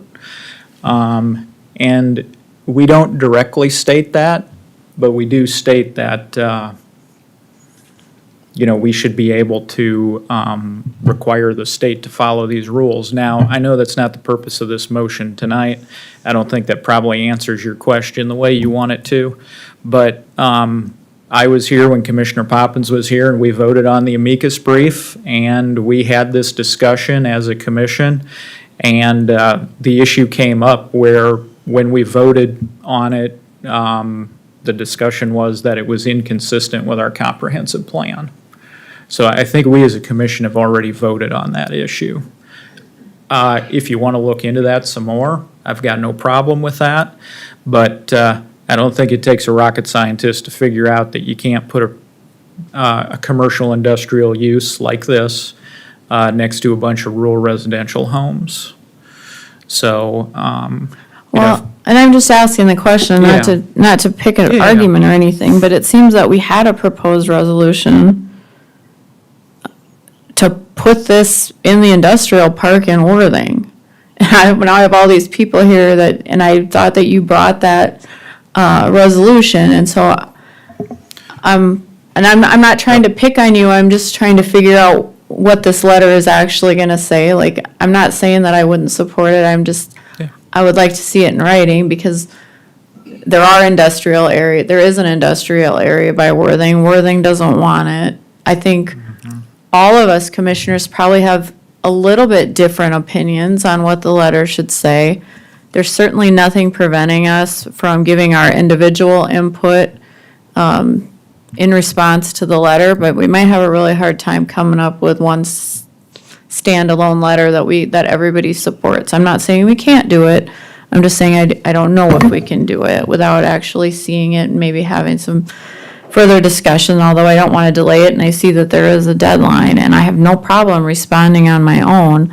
And in fact, I don't know, is there a way to segment out the portion of the video for all these folks who came in and testified tonight and send that off to Ms. Haynes or Mr. Bruner? Carter's saying yes. Okay, so we can do that, all right. So I'm gonna task our commission assistant to get that segmented out so that we as a commission can send that along, so that they can actually see these folks that are coming in and have a vested interest in the decision that's made about where this prison actually ends up, if it ever gets approved at all. I don't think we know that yet. Those are just my thoughts right now. I'd really like to see the letter, and then I think all the commissioners need a chance to actually see it in writing, and maybe that will bring some more questions forward that they have. But would encourage, on my part, encourage all of us to respond individually to the site. Madam Chair, Yep. I like what he said, and I would like to go with that. With What what? Joel had wrote. I like what he wrote, and Okay. I think it's a good deal, and I'd like to, second it, or bring it up, or do it, or whatever. And as far as Toby, we talked about it a little bit, and I don't know, I'm not gonna speak for Toby, but I think he probably thought that that wasn't a bad deal. So planning and zoning go along with, they do whatever, but then they will have to, come before the board again and with their plan. Anybody else? Thoughts? Madam Chair, just to respond about the previous resolution. Just to clarify, the previous resolution did not support any specific site. It just reinforced where it could be built and where it could not be built, according to our comprehensive plan. So I can understand the confusion. I know a lot of people would probably say, well, if you pass that resolution, it means you have to build down by Worthing.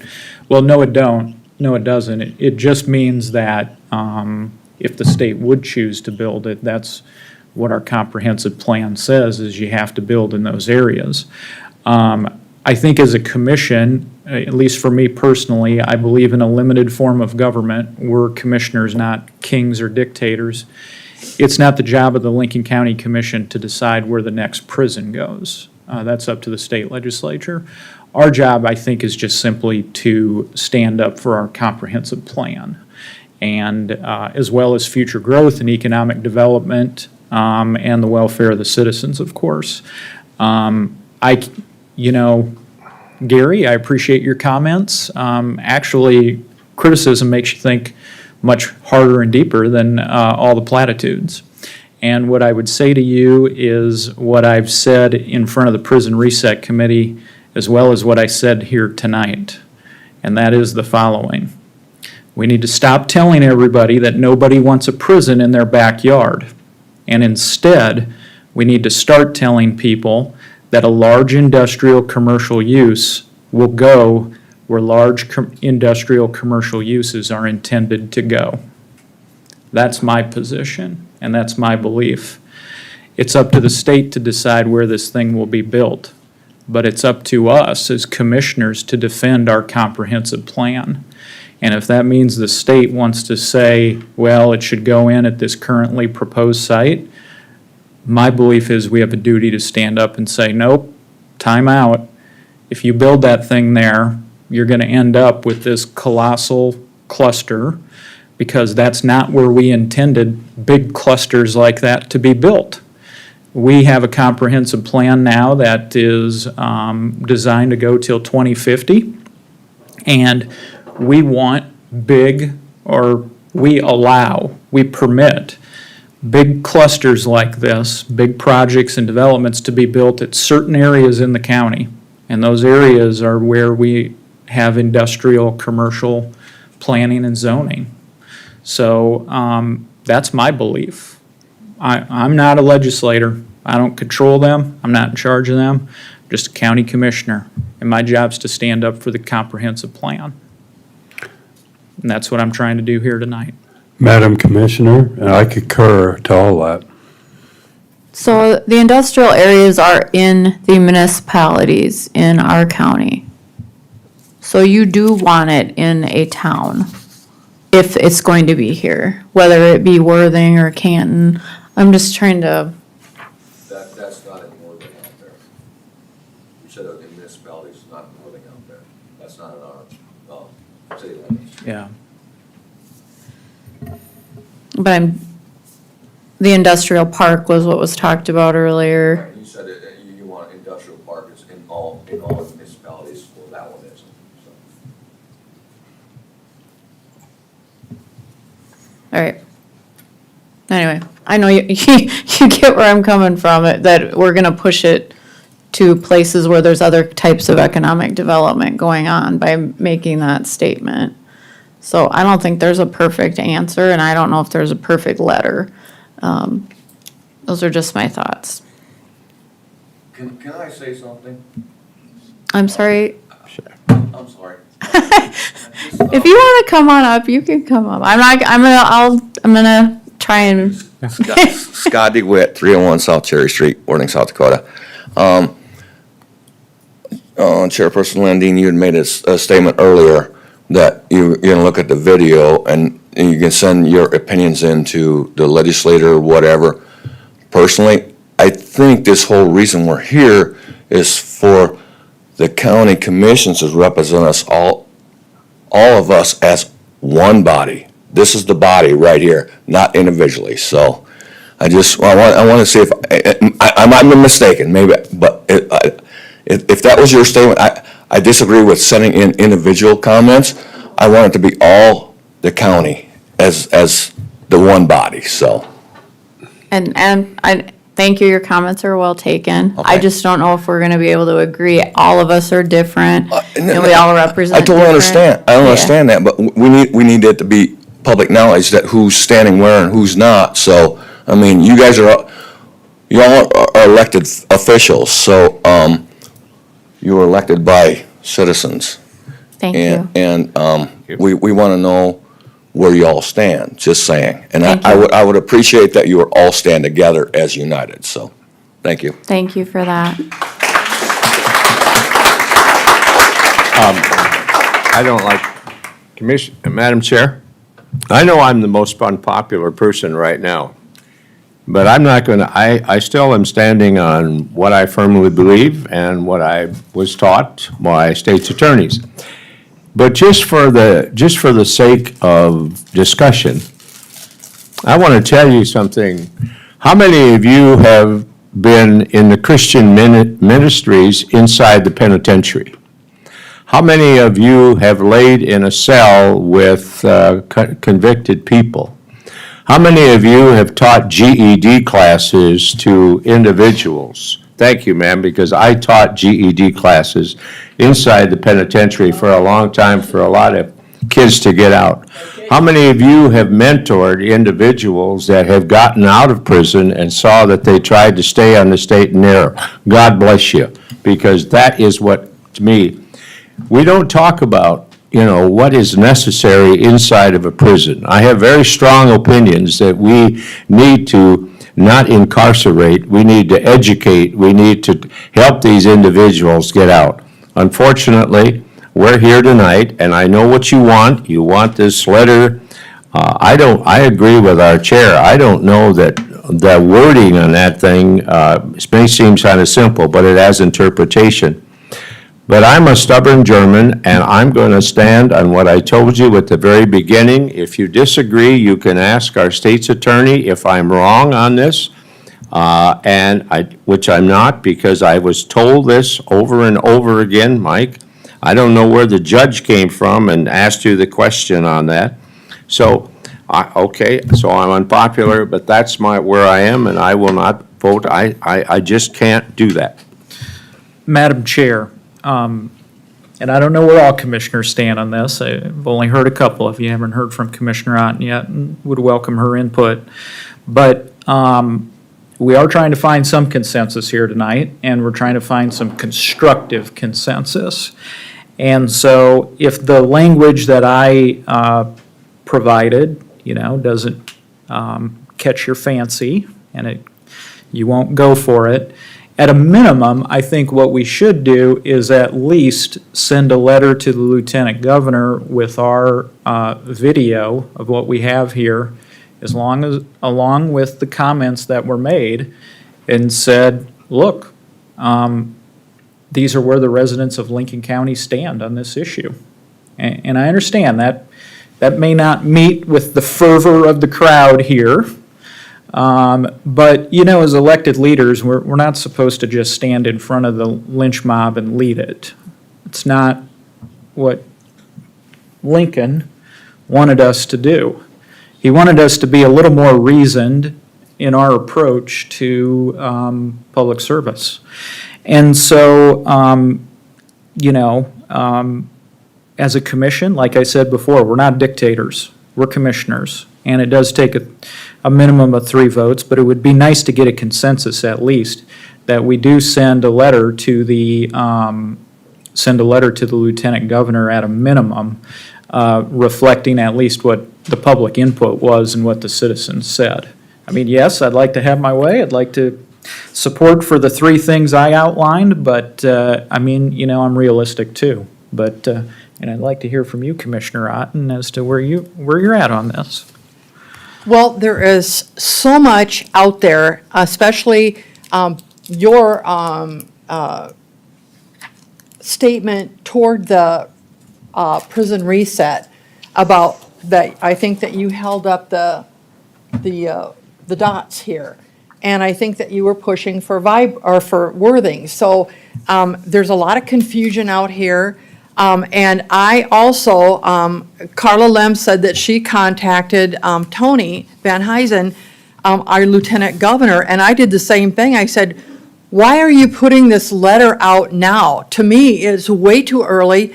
You guys have a reset task force that he chairs that has not even come up with any locations or any summary of what they're doing. So I thought his letter was the cart before the horse. So I'm struggling because what he's asking for, what he's getting is not in my backyard. And everybody can say, well, it's not about not in my backyard. It's all about policy. It's all about the comprehensive plan. But no, it comes down to not in my backyard. And I'm sorry, but that's where it comes down to me. And so I don't know that all 5 of us can come up with a letter to send back to Tony that meets what you guys want us to say, because the task force is not done. And so I don't know how we address that in a letter when everybody's saying that you've already heard the mayor of Sioux Falls, well, not anywhere in the Sioux Falls area. Well, what is that? That's not right. The task force hasn't done their bidding on what they think, even for, there was a lot of interest in the former Citibank. And Tenhaken said, no, it's not coming here, look someplace else. So how do we get stuck in Lincoln County trying to countermand what they're doing in Minnehaha County? Everybody says, well, leave it in. All right, no, we're not gonna do that. We're not gonna do that. You So can go anyway, ahead, Betty. that's where I'm at, and so I don't think that there's gonna be a letter that we can all agree to on wording, just by listening to all 5 of us up here. So, and that's not going to ingratiate me with anybody either, but honesty is honesty. So that's where I'm coming from. I hear all of you.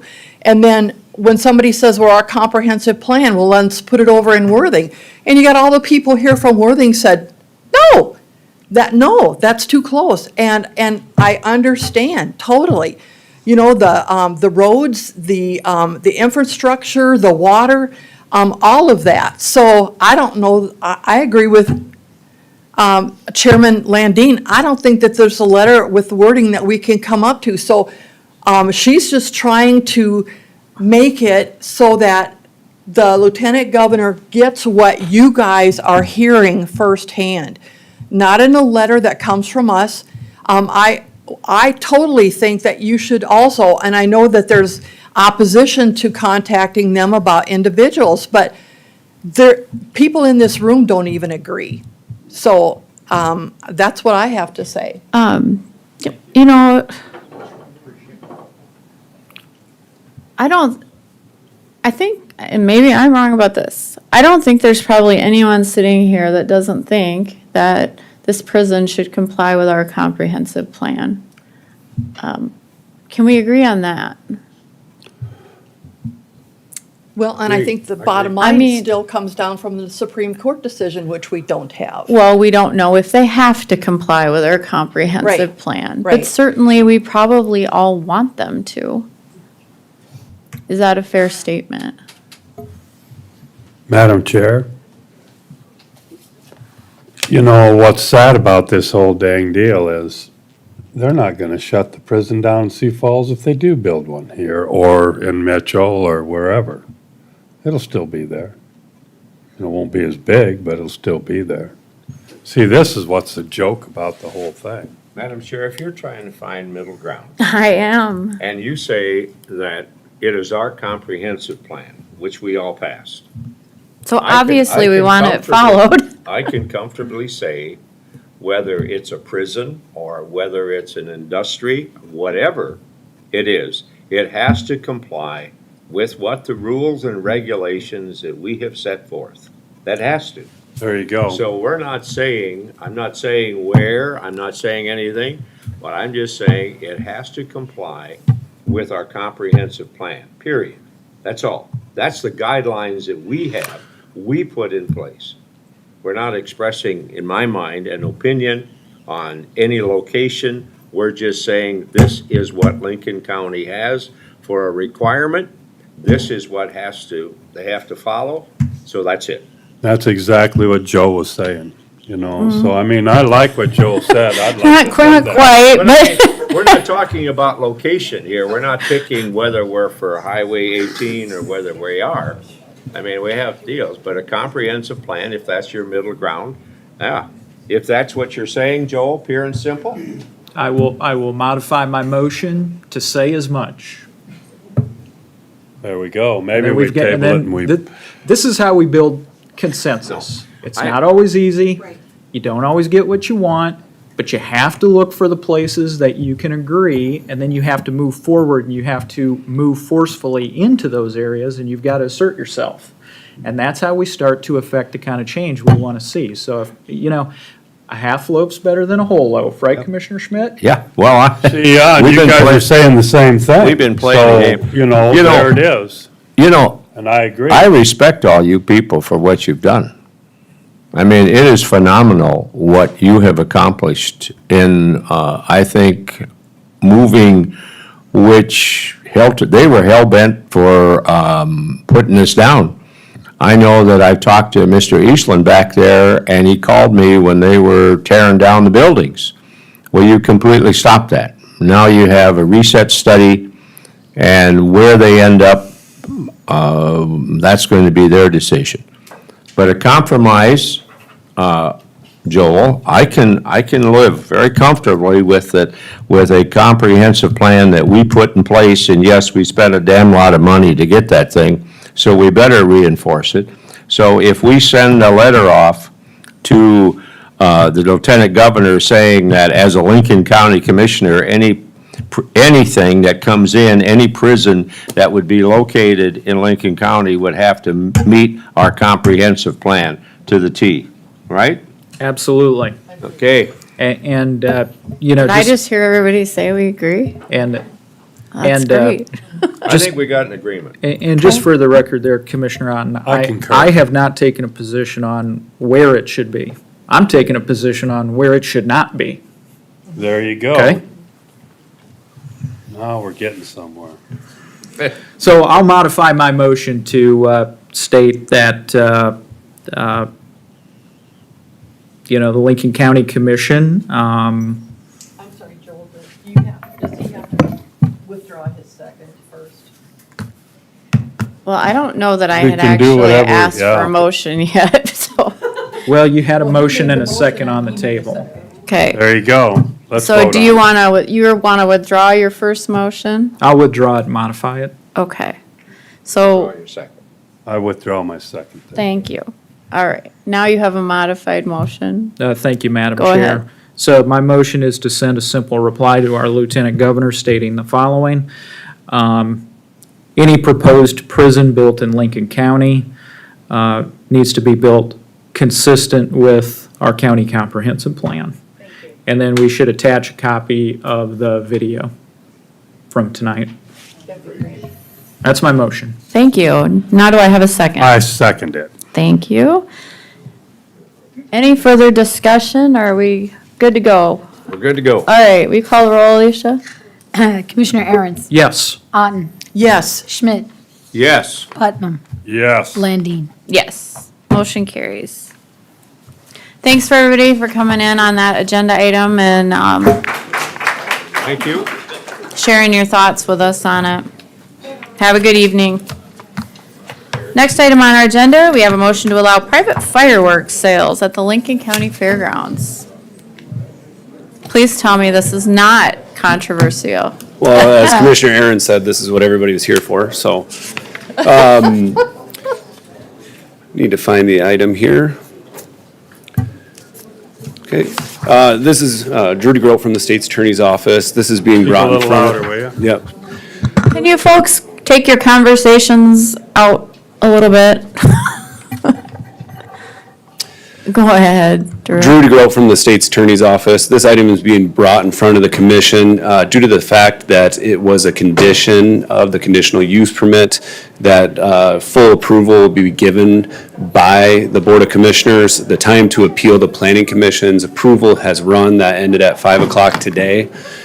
So before you, the applicant's actually here to discuss this. The reason why this condition was placed, because this is a new type of use out at our fairgrounds.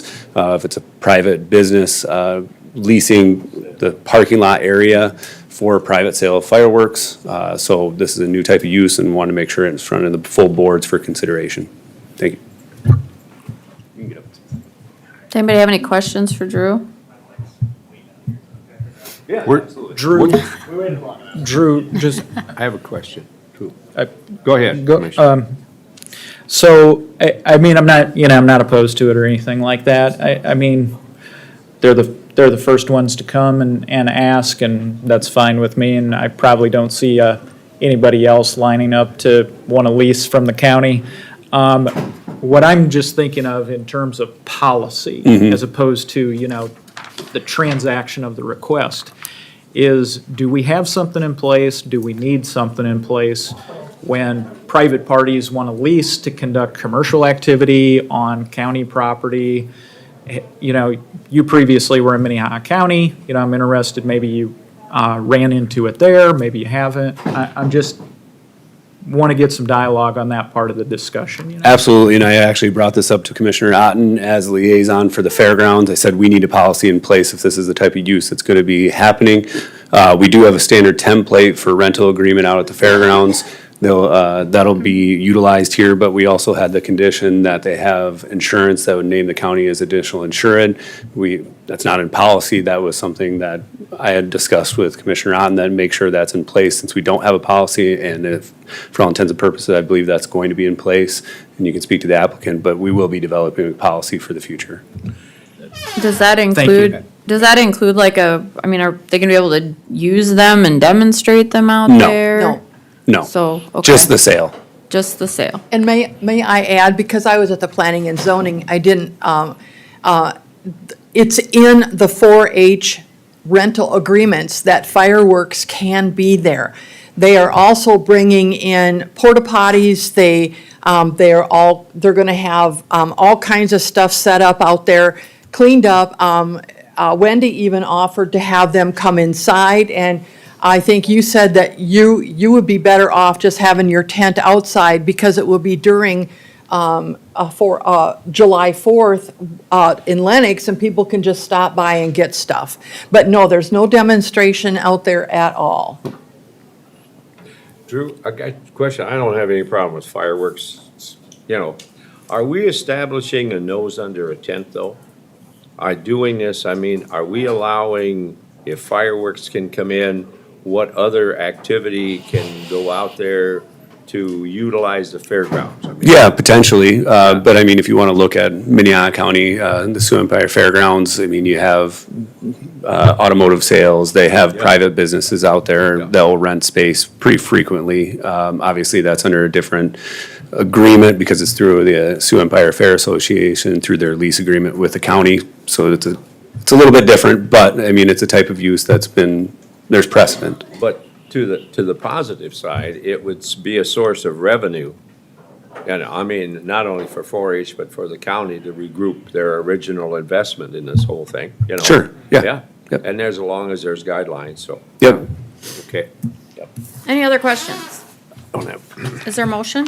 Oh, So wait. moved. Do you want Oh, to have him? Public come talk? input? Oh, we have an applicant. Any, Sparklers. Postponing bedtime. We didn't know there was a prison talk tonight. We just want to lighten the load a little bit. This is Charles, little Charlie. He's Leapy, and I'm Andy. And we are just asking that we would borrow the parking lot for 9 days.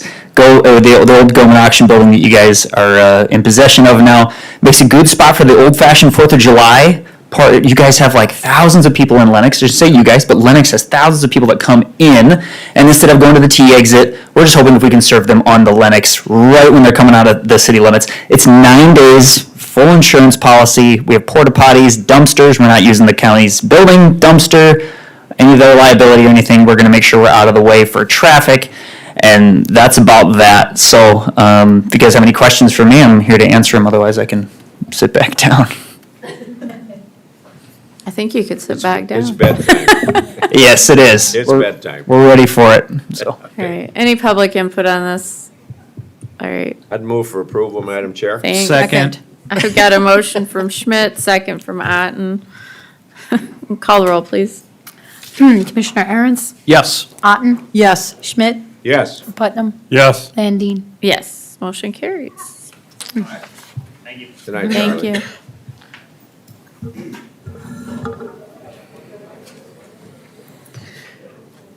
Sherry Lund, Lincoln County Auditor.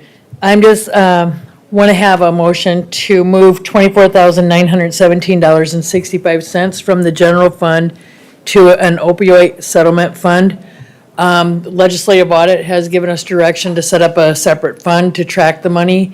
This is the balance of the 80-some thousand dollars that we had last year that we haven't spent yet. So that's why I'm asking to have it moved over. It's designated for the opioid money, so we can track it. Have we gotten reports on how that money was used, on who we doled it out to? or- You'd have to ask Paul. Oh, all right. Paul, have we gotten anything back from how those opioid settlement funds were used, since we're gonna be looking at budgeting that money again? But I can expedite them. Okay, that would be great. Awesome. Anybody have other questions for Sherry? I think this is a good first step, Sherry. Appreciate you bringing it forward. Everybody knows where the opioid money comes from and where it goes to. And hopefully, this is actually the springboard for us as commissioners to maybe take a little deeper look at, like last year, we were in a hurry, like just get the money out the door to try to help some organizations. Maybe we can have a larger, more extended conversation in the run-up to budget time here about, well, maybe if we directed all of that money, as one proposed course of action towards like a specific agency, and I don't have anything in mind, but, I've been sitting on these boards of Southeastern Behavioral and been sitting in these meetings with all these folks, the triage folks. And so I'm kind of wondering if maybe, like we talked about, a year ago when Commissioner Poppins was still here, this idea of, well, maybe if giving one large gift to an organization would help with their program. I'm just thinking out loud, but I hope that this step is actually the springboard towards having that conversation in the future. So thank you for bringing it forward. My pleasure. Any public input on this agenda item? Is there a motion? I move to approve. Second, Otten. Motion and a second. If there's no further discussion, Alicia, will you call the roll? Commissioner Aaron's, Yes. Otten, Yes. Schmidt, Yes. Putnam, Yes. Landine. Yes. Motion carries. Next item. Good evening, Carrie. Hello. Good evening, Commissioners, Chair Landine. I'm Carrie Elling, Director of Human Resources, and I have a motion to remove the budget authority from the Veteran Service Office and add it to the Human Resources personnel budget in the amount of $7,984.15. Really, the main reason for this motion is that I need Ashley at full-time. That's the biggest piece. Recruiting is at an all-time high with the needs in the growth in the community. And I think it's super important that I'm able to have her full-time for screening, and then the amount of time that she spends on FMLA, benefits, et cetera. I can't really afford her at 20% for the Veteran Service Office. Not that they don't also maybe need some help, but she doesn't exactly have the certifications and the requirements that might need. So I'd like to move that money from the budget authority for the Veteran Service Office to having her full-time under Human Resources. Any And you questions? understood that he did not need her, correct? Well, he doesn't not necessarily need her skills, and Dave might be able to speak to that a little bit better as well. But we did, talk about this before bringing it forward. I'm not just stealing her.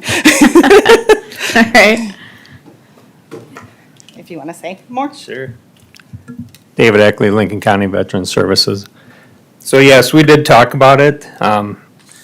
So Ashley, with her capacity, there's systems that I use that she doesn't have access to, so she's not able to fully assist in the capacity that I need. So eventually I would look to hire someone that can be a veteran service officer, part-time or full-time.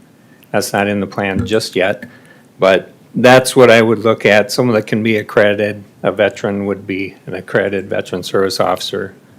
So that's where we were having the discussion that her skill set fits what Carrie could use a lot right now. And I'm not getting the 8 hours a week utilization out of her. So to me, it makes sense to let her do that position, and then we'll get the correct person in the position for what I'm looking for. Thank you. Anybody have questions? I'm good to go. If there are no questions, is there any public input on this agenda item? All right, if not, can I get a motion? I would move that budget authority and add it to HR. Thank you. Is there a second? Second. Got a motion from Otten, a second from Putnam. If there's no further discussion, you want to call the roll, please? Commissioner Aaron's, Yes. Otten, Yes. Schmidt, Yes. Putnam, Yes. Landine. Yes, motion carries. Thank you. Thank you. Got the change order on the third floor of the Justice Center. Drew, just in a nutshell, we had looked at giving the state's attorney's office some more office space and having some cubicles put in for the investigators. So I think we were able to come up with 8 potential offices added to that space without going on the west half of the building. So that was good. The change order cost was, the cost difference was $388,000 for that. So just looking for a motion to approve that. I see our state's attorneys here. I don't know if anybody has questions, but if you do, go ahead. No questions? Can I get a motion then? Do you want Public public input. input? Oh, I'm sorry, public input on that.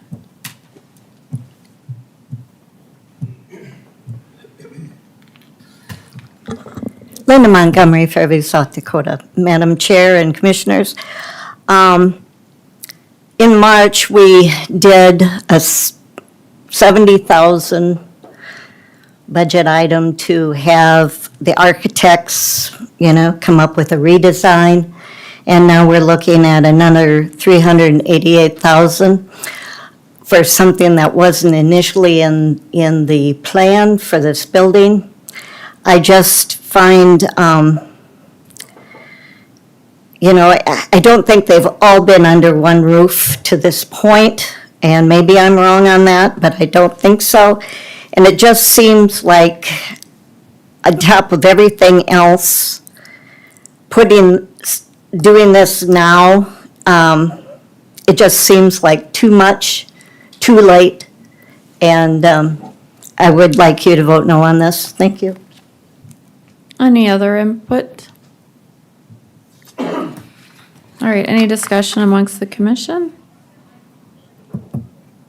All right, is there a motion? I make a motion to consider that change order, to approve it. Thank you. Is there a second? I'll second. Thank you. Got a motion and a second. Any discussion? Actually, going through this, I think this is the perfect time to do it because it's less expensive doing it now before it's done. And the people that drafted this for us left the courtroom space intact, so we didn't have to use any of that. So I think they did an excellent job. I Are would, we under budget so far? right now, yes, we are. Right now, things are right on track. So all that looks good. This isn't going to change the overall budget that has been set aside for the courthouse. And, this change order came as and maybe it should have been designed that way the first. It wasn't. These happen in these types of buildings. So when it was brought, it's gonna be much less expensive to do it now than wait until it's done and then find out that the space is too small for the people that we need to accommodate. So I appreciate the motion and the second. Call the Is question. there any further discussion? If not, will you call the roll, please? Commissioner Aaron's, No. Otten, Yes. Schmidt, Yes. Putnam, No. Landine. Yes, motion carries. Next, we have a motion to authorize the sheriff to enter into a contract with Harrisburg. And I see he is here in the back of the room.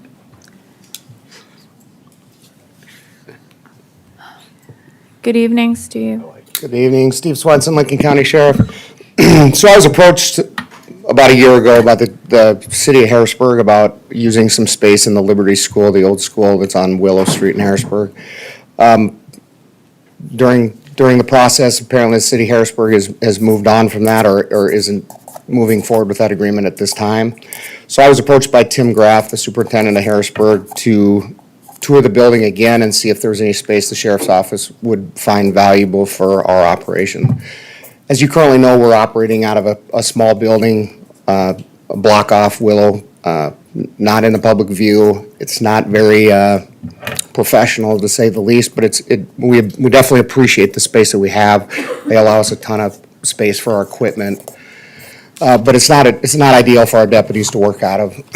So, as we were looking at it, he offered us a classroom and a separate office at $8 a square foot, and that would be 970 square feet. After talking with the chair, there's a couple more offices that would be very valuable, and I think we could at least explore bringing part of our diversion program, the 24/7 program, into that space, which would be more accommodating to people that live in the more populated area. So after discussing that, I've decided to move forward and ask for the commission to consider the approval for us to rent that space. It would be at the cost of the Lincoln County. However, I think the increase with the Harrisburg contract more than accommodates my request here. So the original one office and a squad office, which is a classroom, which is in the southwest corner of the school, was 970 square feet. It would cost the county $7,760 annually. And this would mirror the contract we have with the city of Harrisburg. So it'd be for 3.5 years, which is what we have remaining on our contract with them. If we were to add, which I am requesting that we add the additional 3 offices, and it's all in line. So it would work for our 24/7, it would work for our Harrisburg sergeant, and it would work well for a squad room. It keeps the sergeant, so he has a private space. If I'm up there, I have a private space. The captain, it just would work well. So I'm asking to lease, and this is approximate, but this is the numbers I was given, 1,850 square feet. That would run us $7,400 for the rest of this year, starting July 1st. And this is all utilities, maintenance, cleaning, except for our space. And our deputies currently clean their space that they're in now, so they just keep their own house. So that would be my original request, and then it would be $14,400 annually. The compromise would be the squad office and the one office at 970 square feet, and that would be $7,760 a year, and $3,880 for the rest of this year. So I'm asking for the 1,850 feet, but there is a compromise. All right, anybody have questions for Sheriff? Yeah, I've got one. Why, since the school and the city want the sheriff's department there, why don't they just, I can't believe they can't just say, here it is, you can have it. That would be great, and I did approach the city of Harrisburg to pay this contract. However, there's a huge benefit to Lincoln County Sheriff's Office and the public. That is our substation. That is where obviously that's a huge contract for Lincoln County, and it benefits the city of Harrisburg. But it puts the sheriff's office on a main road versus a block off where nobody sees us. It gives the public way better access to us, and it gives our guys an actual. Now, this is in an actual school right now. Right. So this would be in the school. See, that would be to the school's benefit, I kind of thought. And I think the price reflects that. Doug, I think this is a school they're going to vacate.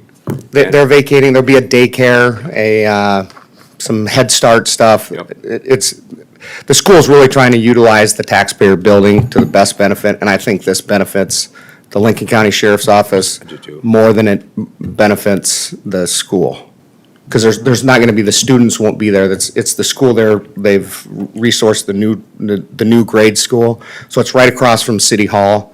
So it just gives us a better working condition for our people, and it really, this benefits the Lincoln County Sheriff's Office And you more have than it does the school. negotiated a very good contract with the city of Harrisburg. This is the Harrisburg School District. Yeah, but I and mean, you're overall for policing Harrisburg itself, you have a good contract. I think that contract's great for Lincoln County Sheriff's Office and for the city of Harrisburg. I think it's You a did well. great dual service. Yep. Thank you. Steve, what I like about this is if the county in the future would move any other services into there, like a treasurer's department or something like that, it means that we could save on safety upgrades because there would be a armed officer on site ready that can provide assistance if needed. I don't know how many times you actually get called to the treasurer's office for assistance, but let's hope it's How never. many, I've seen it. how many sheriff's officers are there in Harrisburg? Oh, that's hard to say. There's 35 sworn Lincoln County Sheriff's officers, including myself. So they all kind of frequent around? Well, the northern part of the county is where the large portion of our calls for service. We keep all of our patrol cars there for the most part. A lot of our equipment, because we don't have a lot of storage here.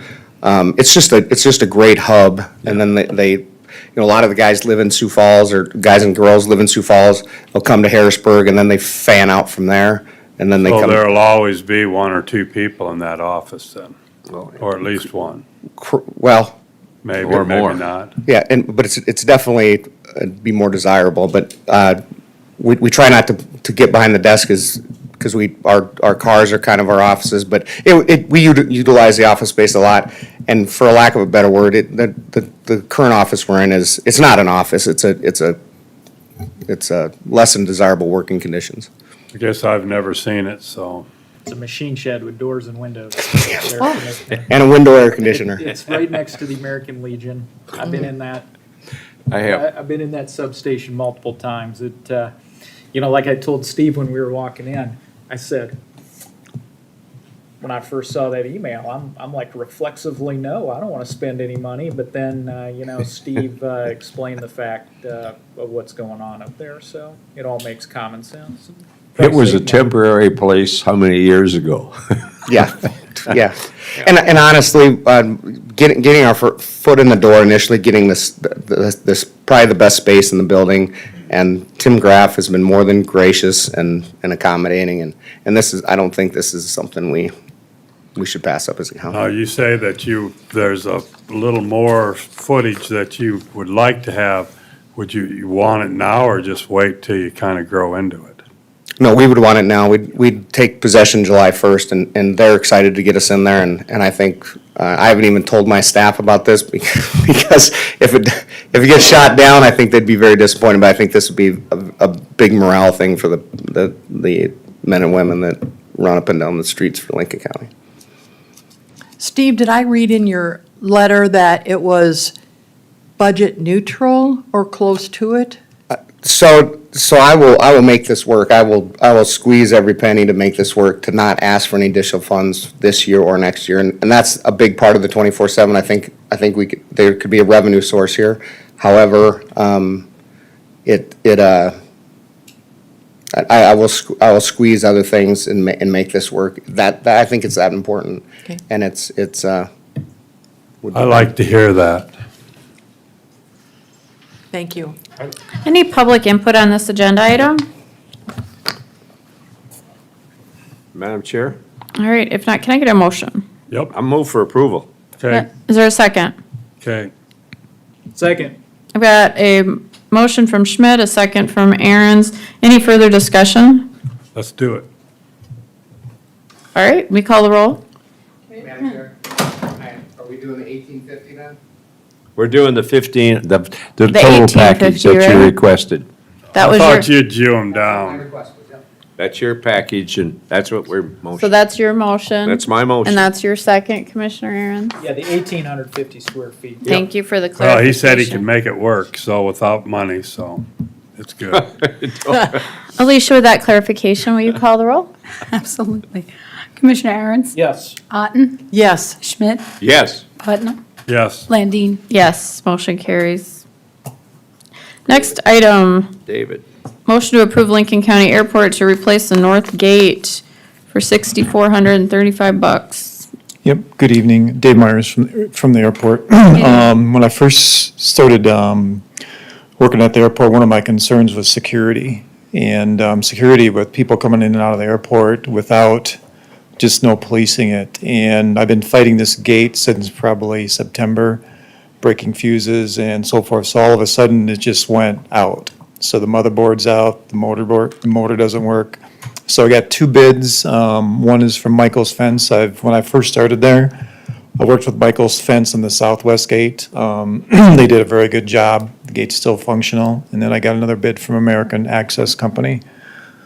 So the bid is there, $6,435, and that'll replace the motor and the motherboard that kind of controls everything. So All right, any The gate questions? itself is good, it's just it's just all on the electronics. that's correct, Yeah. sir. That's correct. Yes. So, And it's very vital. Yes. Was there any public input on this agenda item? If not, could I get a motion, please? Move for approval? Second. Motion and a second. Alicia, will you call the roll? Commissioner Aaron's? Yes. Otten? Yes. Schmidt? Yes. Putnam? yes, Landine? Yes, motion carries. Next item. I have Jared on the, He did. there you are, hiding back in the corner. Want to make it known, you saved the best for last? Or Paul well, did. you're gonna get crucified. Used to it. Okay, Jared Narum, Assistant Highway Superintendent. Here looking for consider a motion for the chair to approve some right-of-way certifications and utility certs. This is on a bridge that we have a federal grant on for replacement. And these are just formalities that the state puts out that says we will take care of right-of-way and we will take care of moving utilities if we need to. Anybody have questions for Jared? you say the state's gonna move it? Yeah, Jared. No, this how is, about this Okay, is, wait a second. One at a time. I'm gonna give Commissioner Aaron wow, the you weren't floor. kidding. No, go ahead, go ahead. No, basically, this is a state saying that they're not responsible for it, Lincoln County is. If we have to buy permanent easement, temporary easements, any of that. Or if any utilities need to move, we'll facilitate that. Jared, this all looks good. Got a different question. Uh-oh. The Hudson Bridge. Yes. It's come back from my mother's house, my mother-in-law's house on Sunday. I saw the signs up. What can you kind of give the public and myself, since I'm asking about it, what's going on with the Hudson Bridge and how long is that going to be under construction? Well, originally, it was supposed to be for about 5 months. Both abutment walls on both ends were removed. The bridge needed to be supported on both ends. Footing work needed to be done since we had settlement issues. New abutment walls have been poured. We're putting approach slabs on the structure, which that is all done. Both sides, Iowa and South Dakota side, are both done. Right now, we're working on, we're milling out old asphalt to tie into the approach slabs. So I'm guessing probably, I don't want to put myself out there too far considering rain, but possibly in 3 weeks, that could be open. I just got to throw a good kudos out there to the contractor. This is our first time working with Kramer and Associates, but they've really nailed this one out of the park. Thank you. Good company, yep. Thank you. Nobody has any questions for Jared on the agenda item then? All right, any public input on this agenda item? Thank you. If not, can I get a motion? Move to approve. Thank you. Is there a second? Second. Got a motion and a second. Alicia, will you call the roll? Commissioner Aaron's? Yes. Otten? Yes. Schmidt? Yes. Putnam? Yes. Landine? Yes, motion carries. Next, we have our opportunity for public comment for items that are not on our agenda. If there's anyone in the audience wishing to come up and speak, now would be the time to do so. Linda Montgomery, Fairview, South Dakota. I just want to thank you all for having this evening meeting and allowing us to do that. As you see, it was very, I don't want to say successful, but people could get here and they really appreciated it, and I thank you.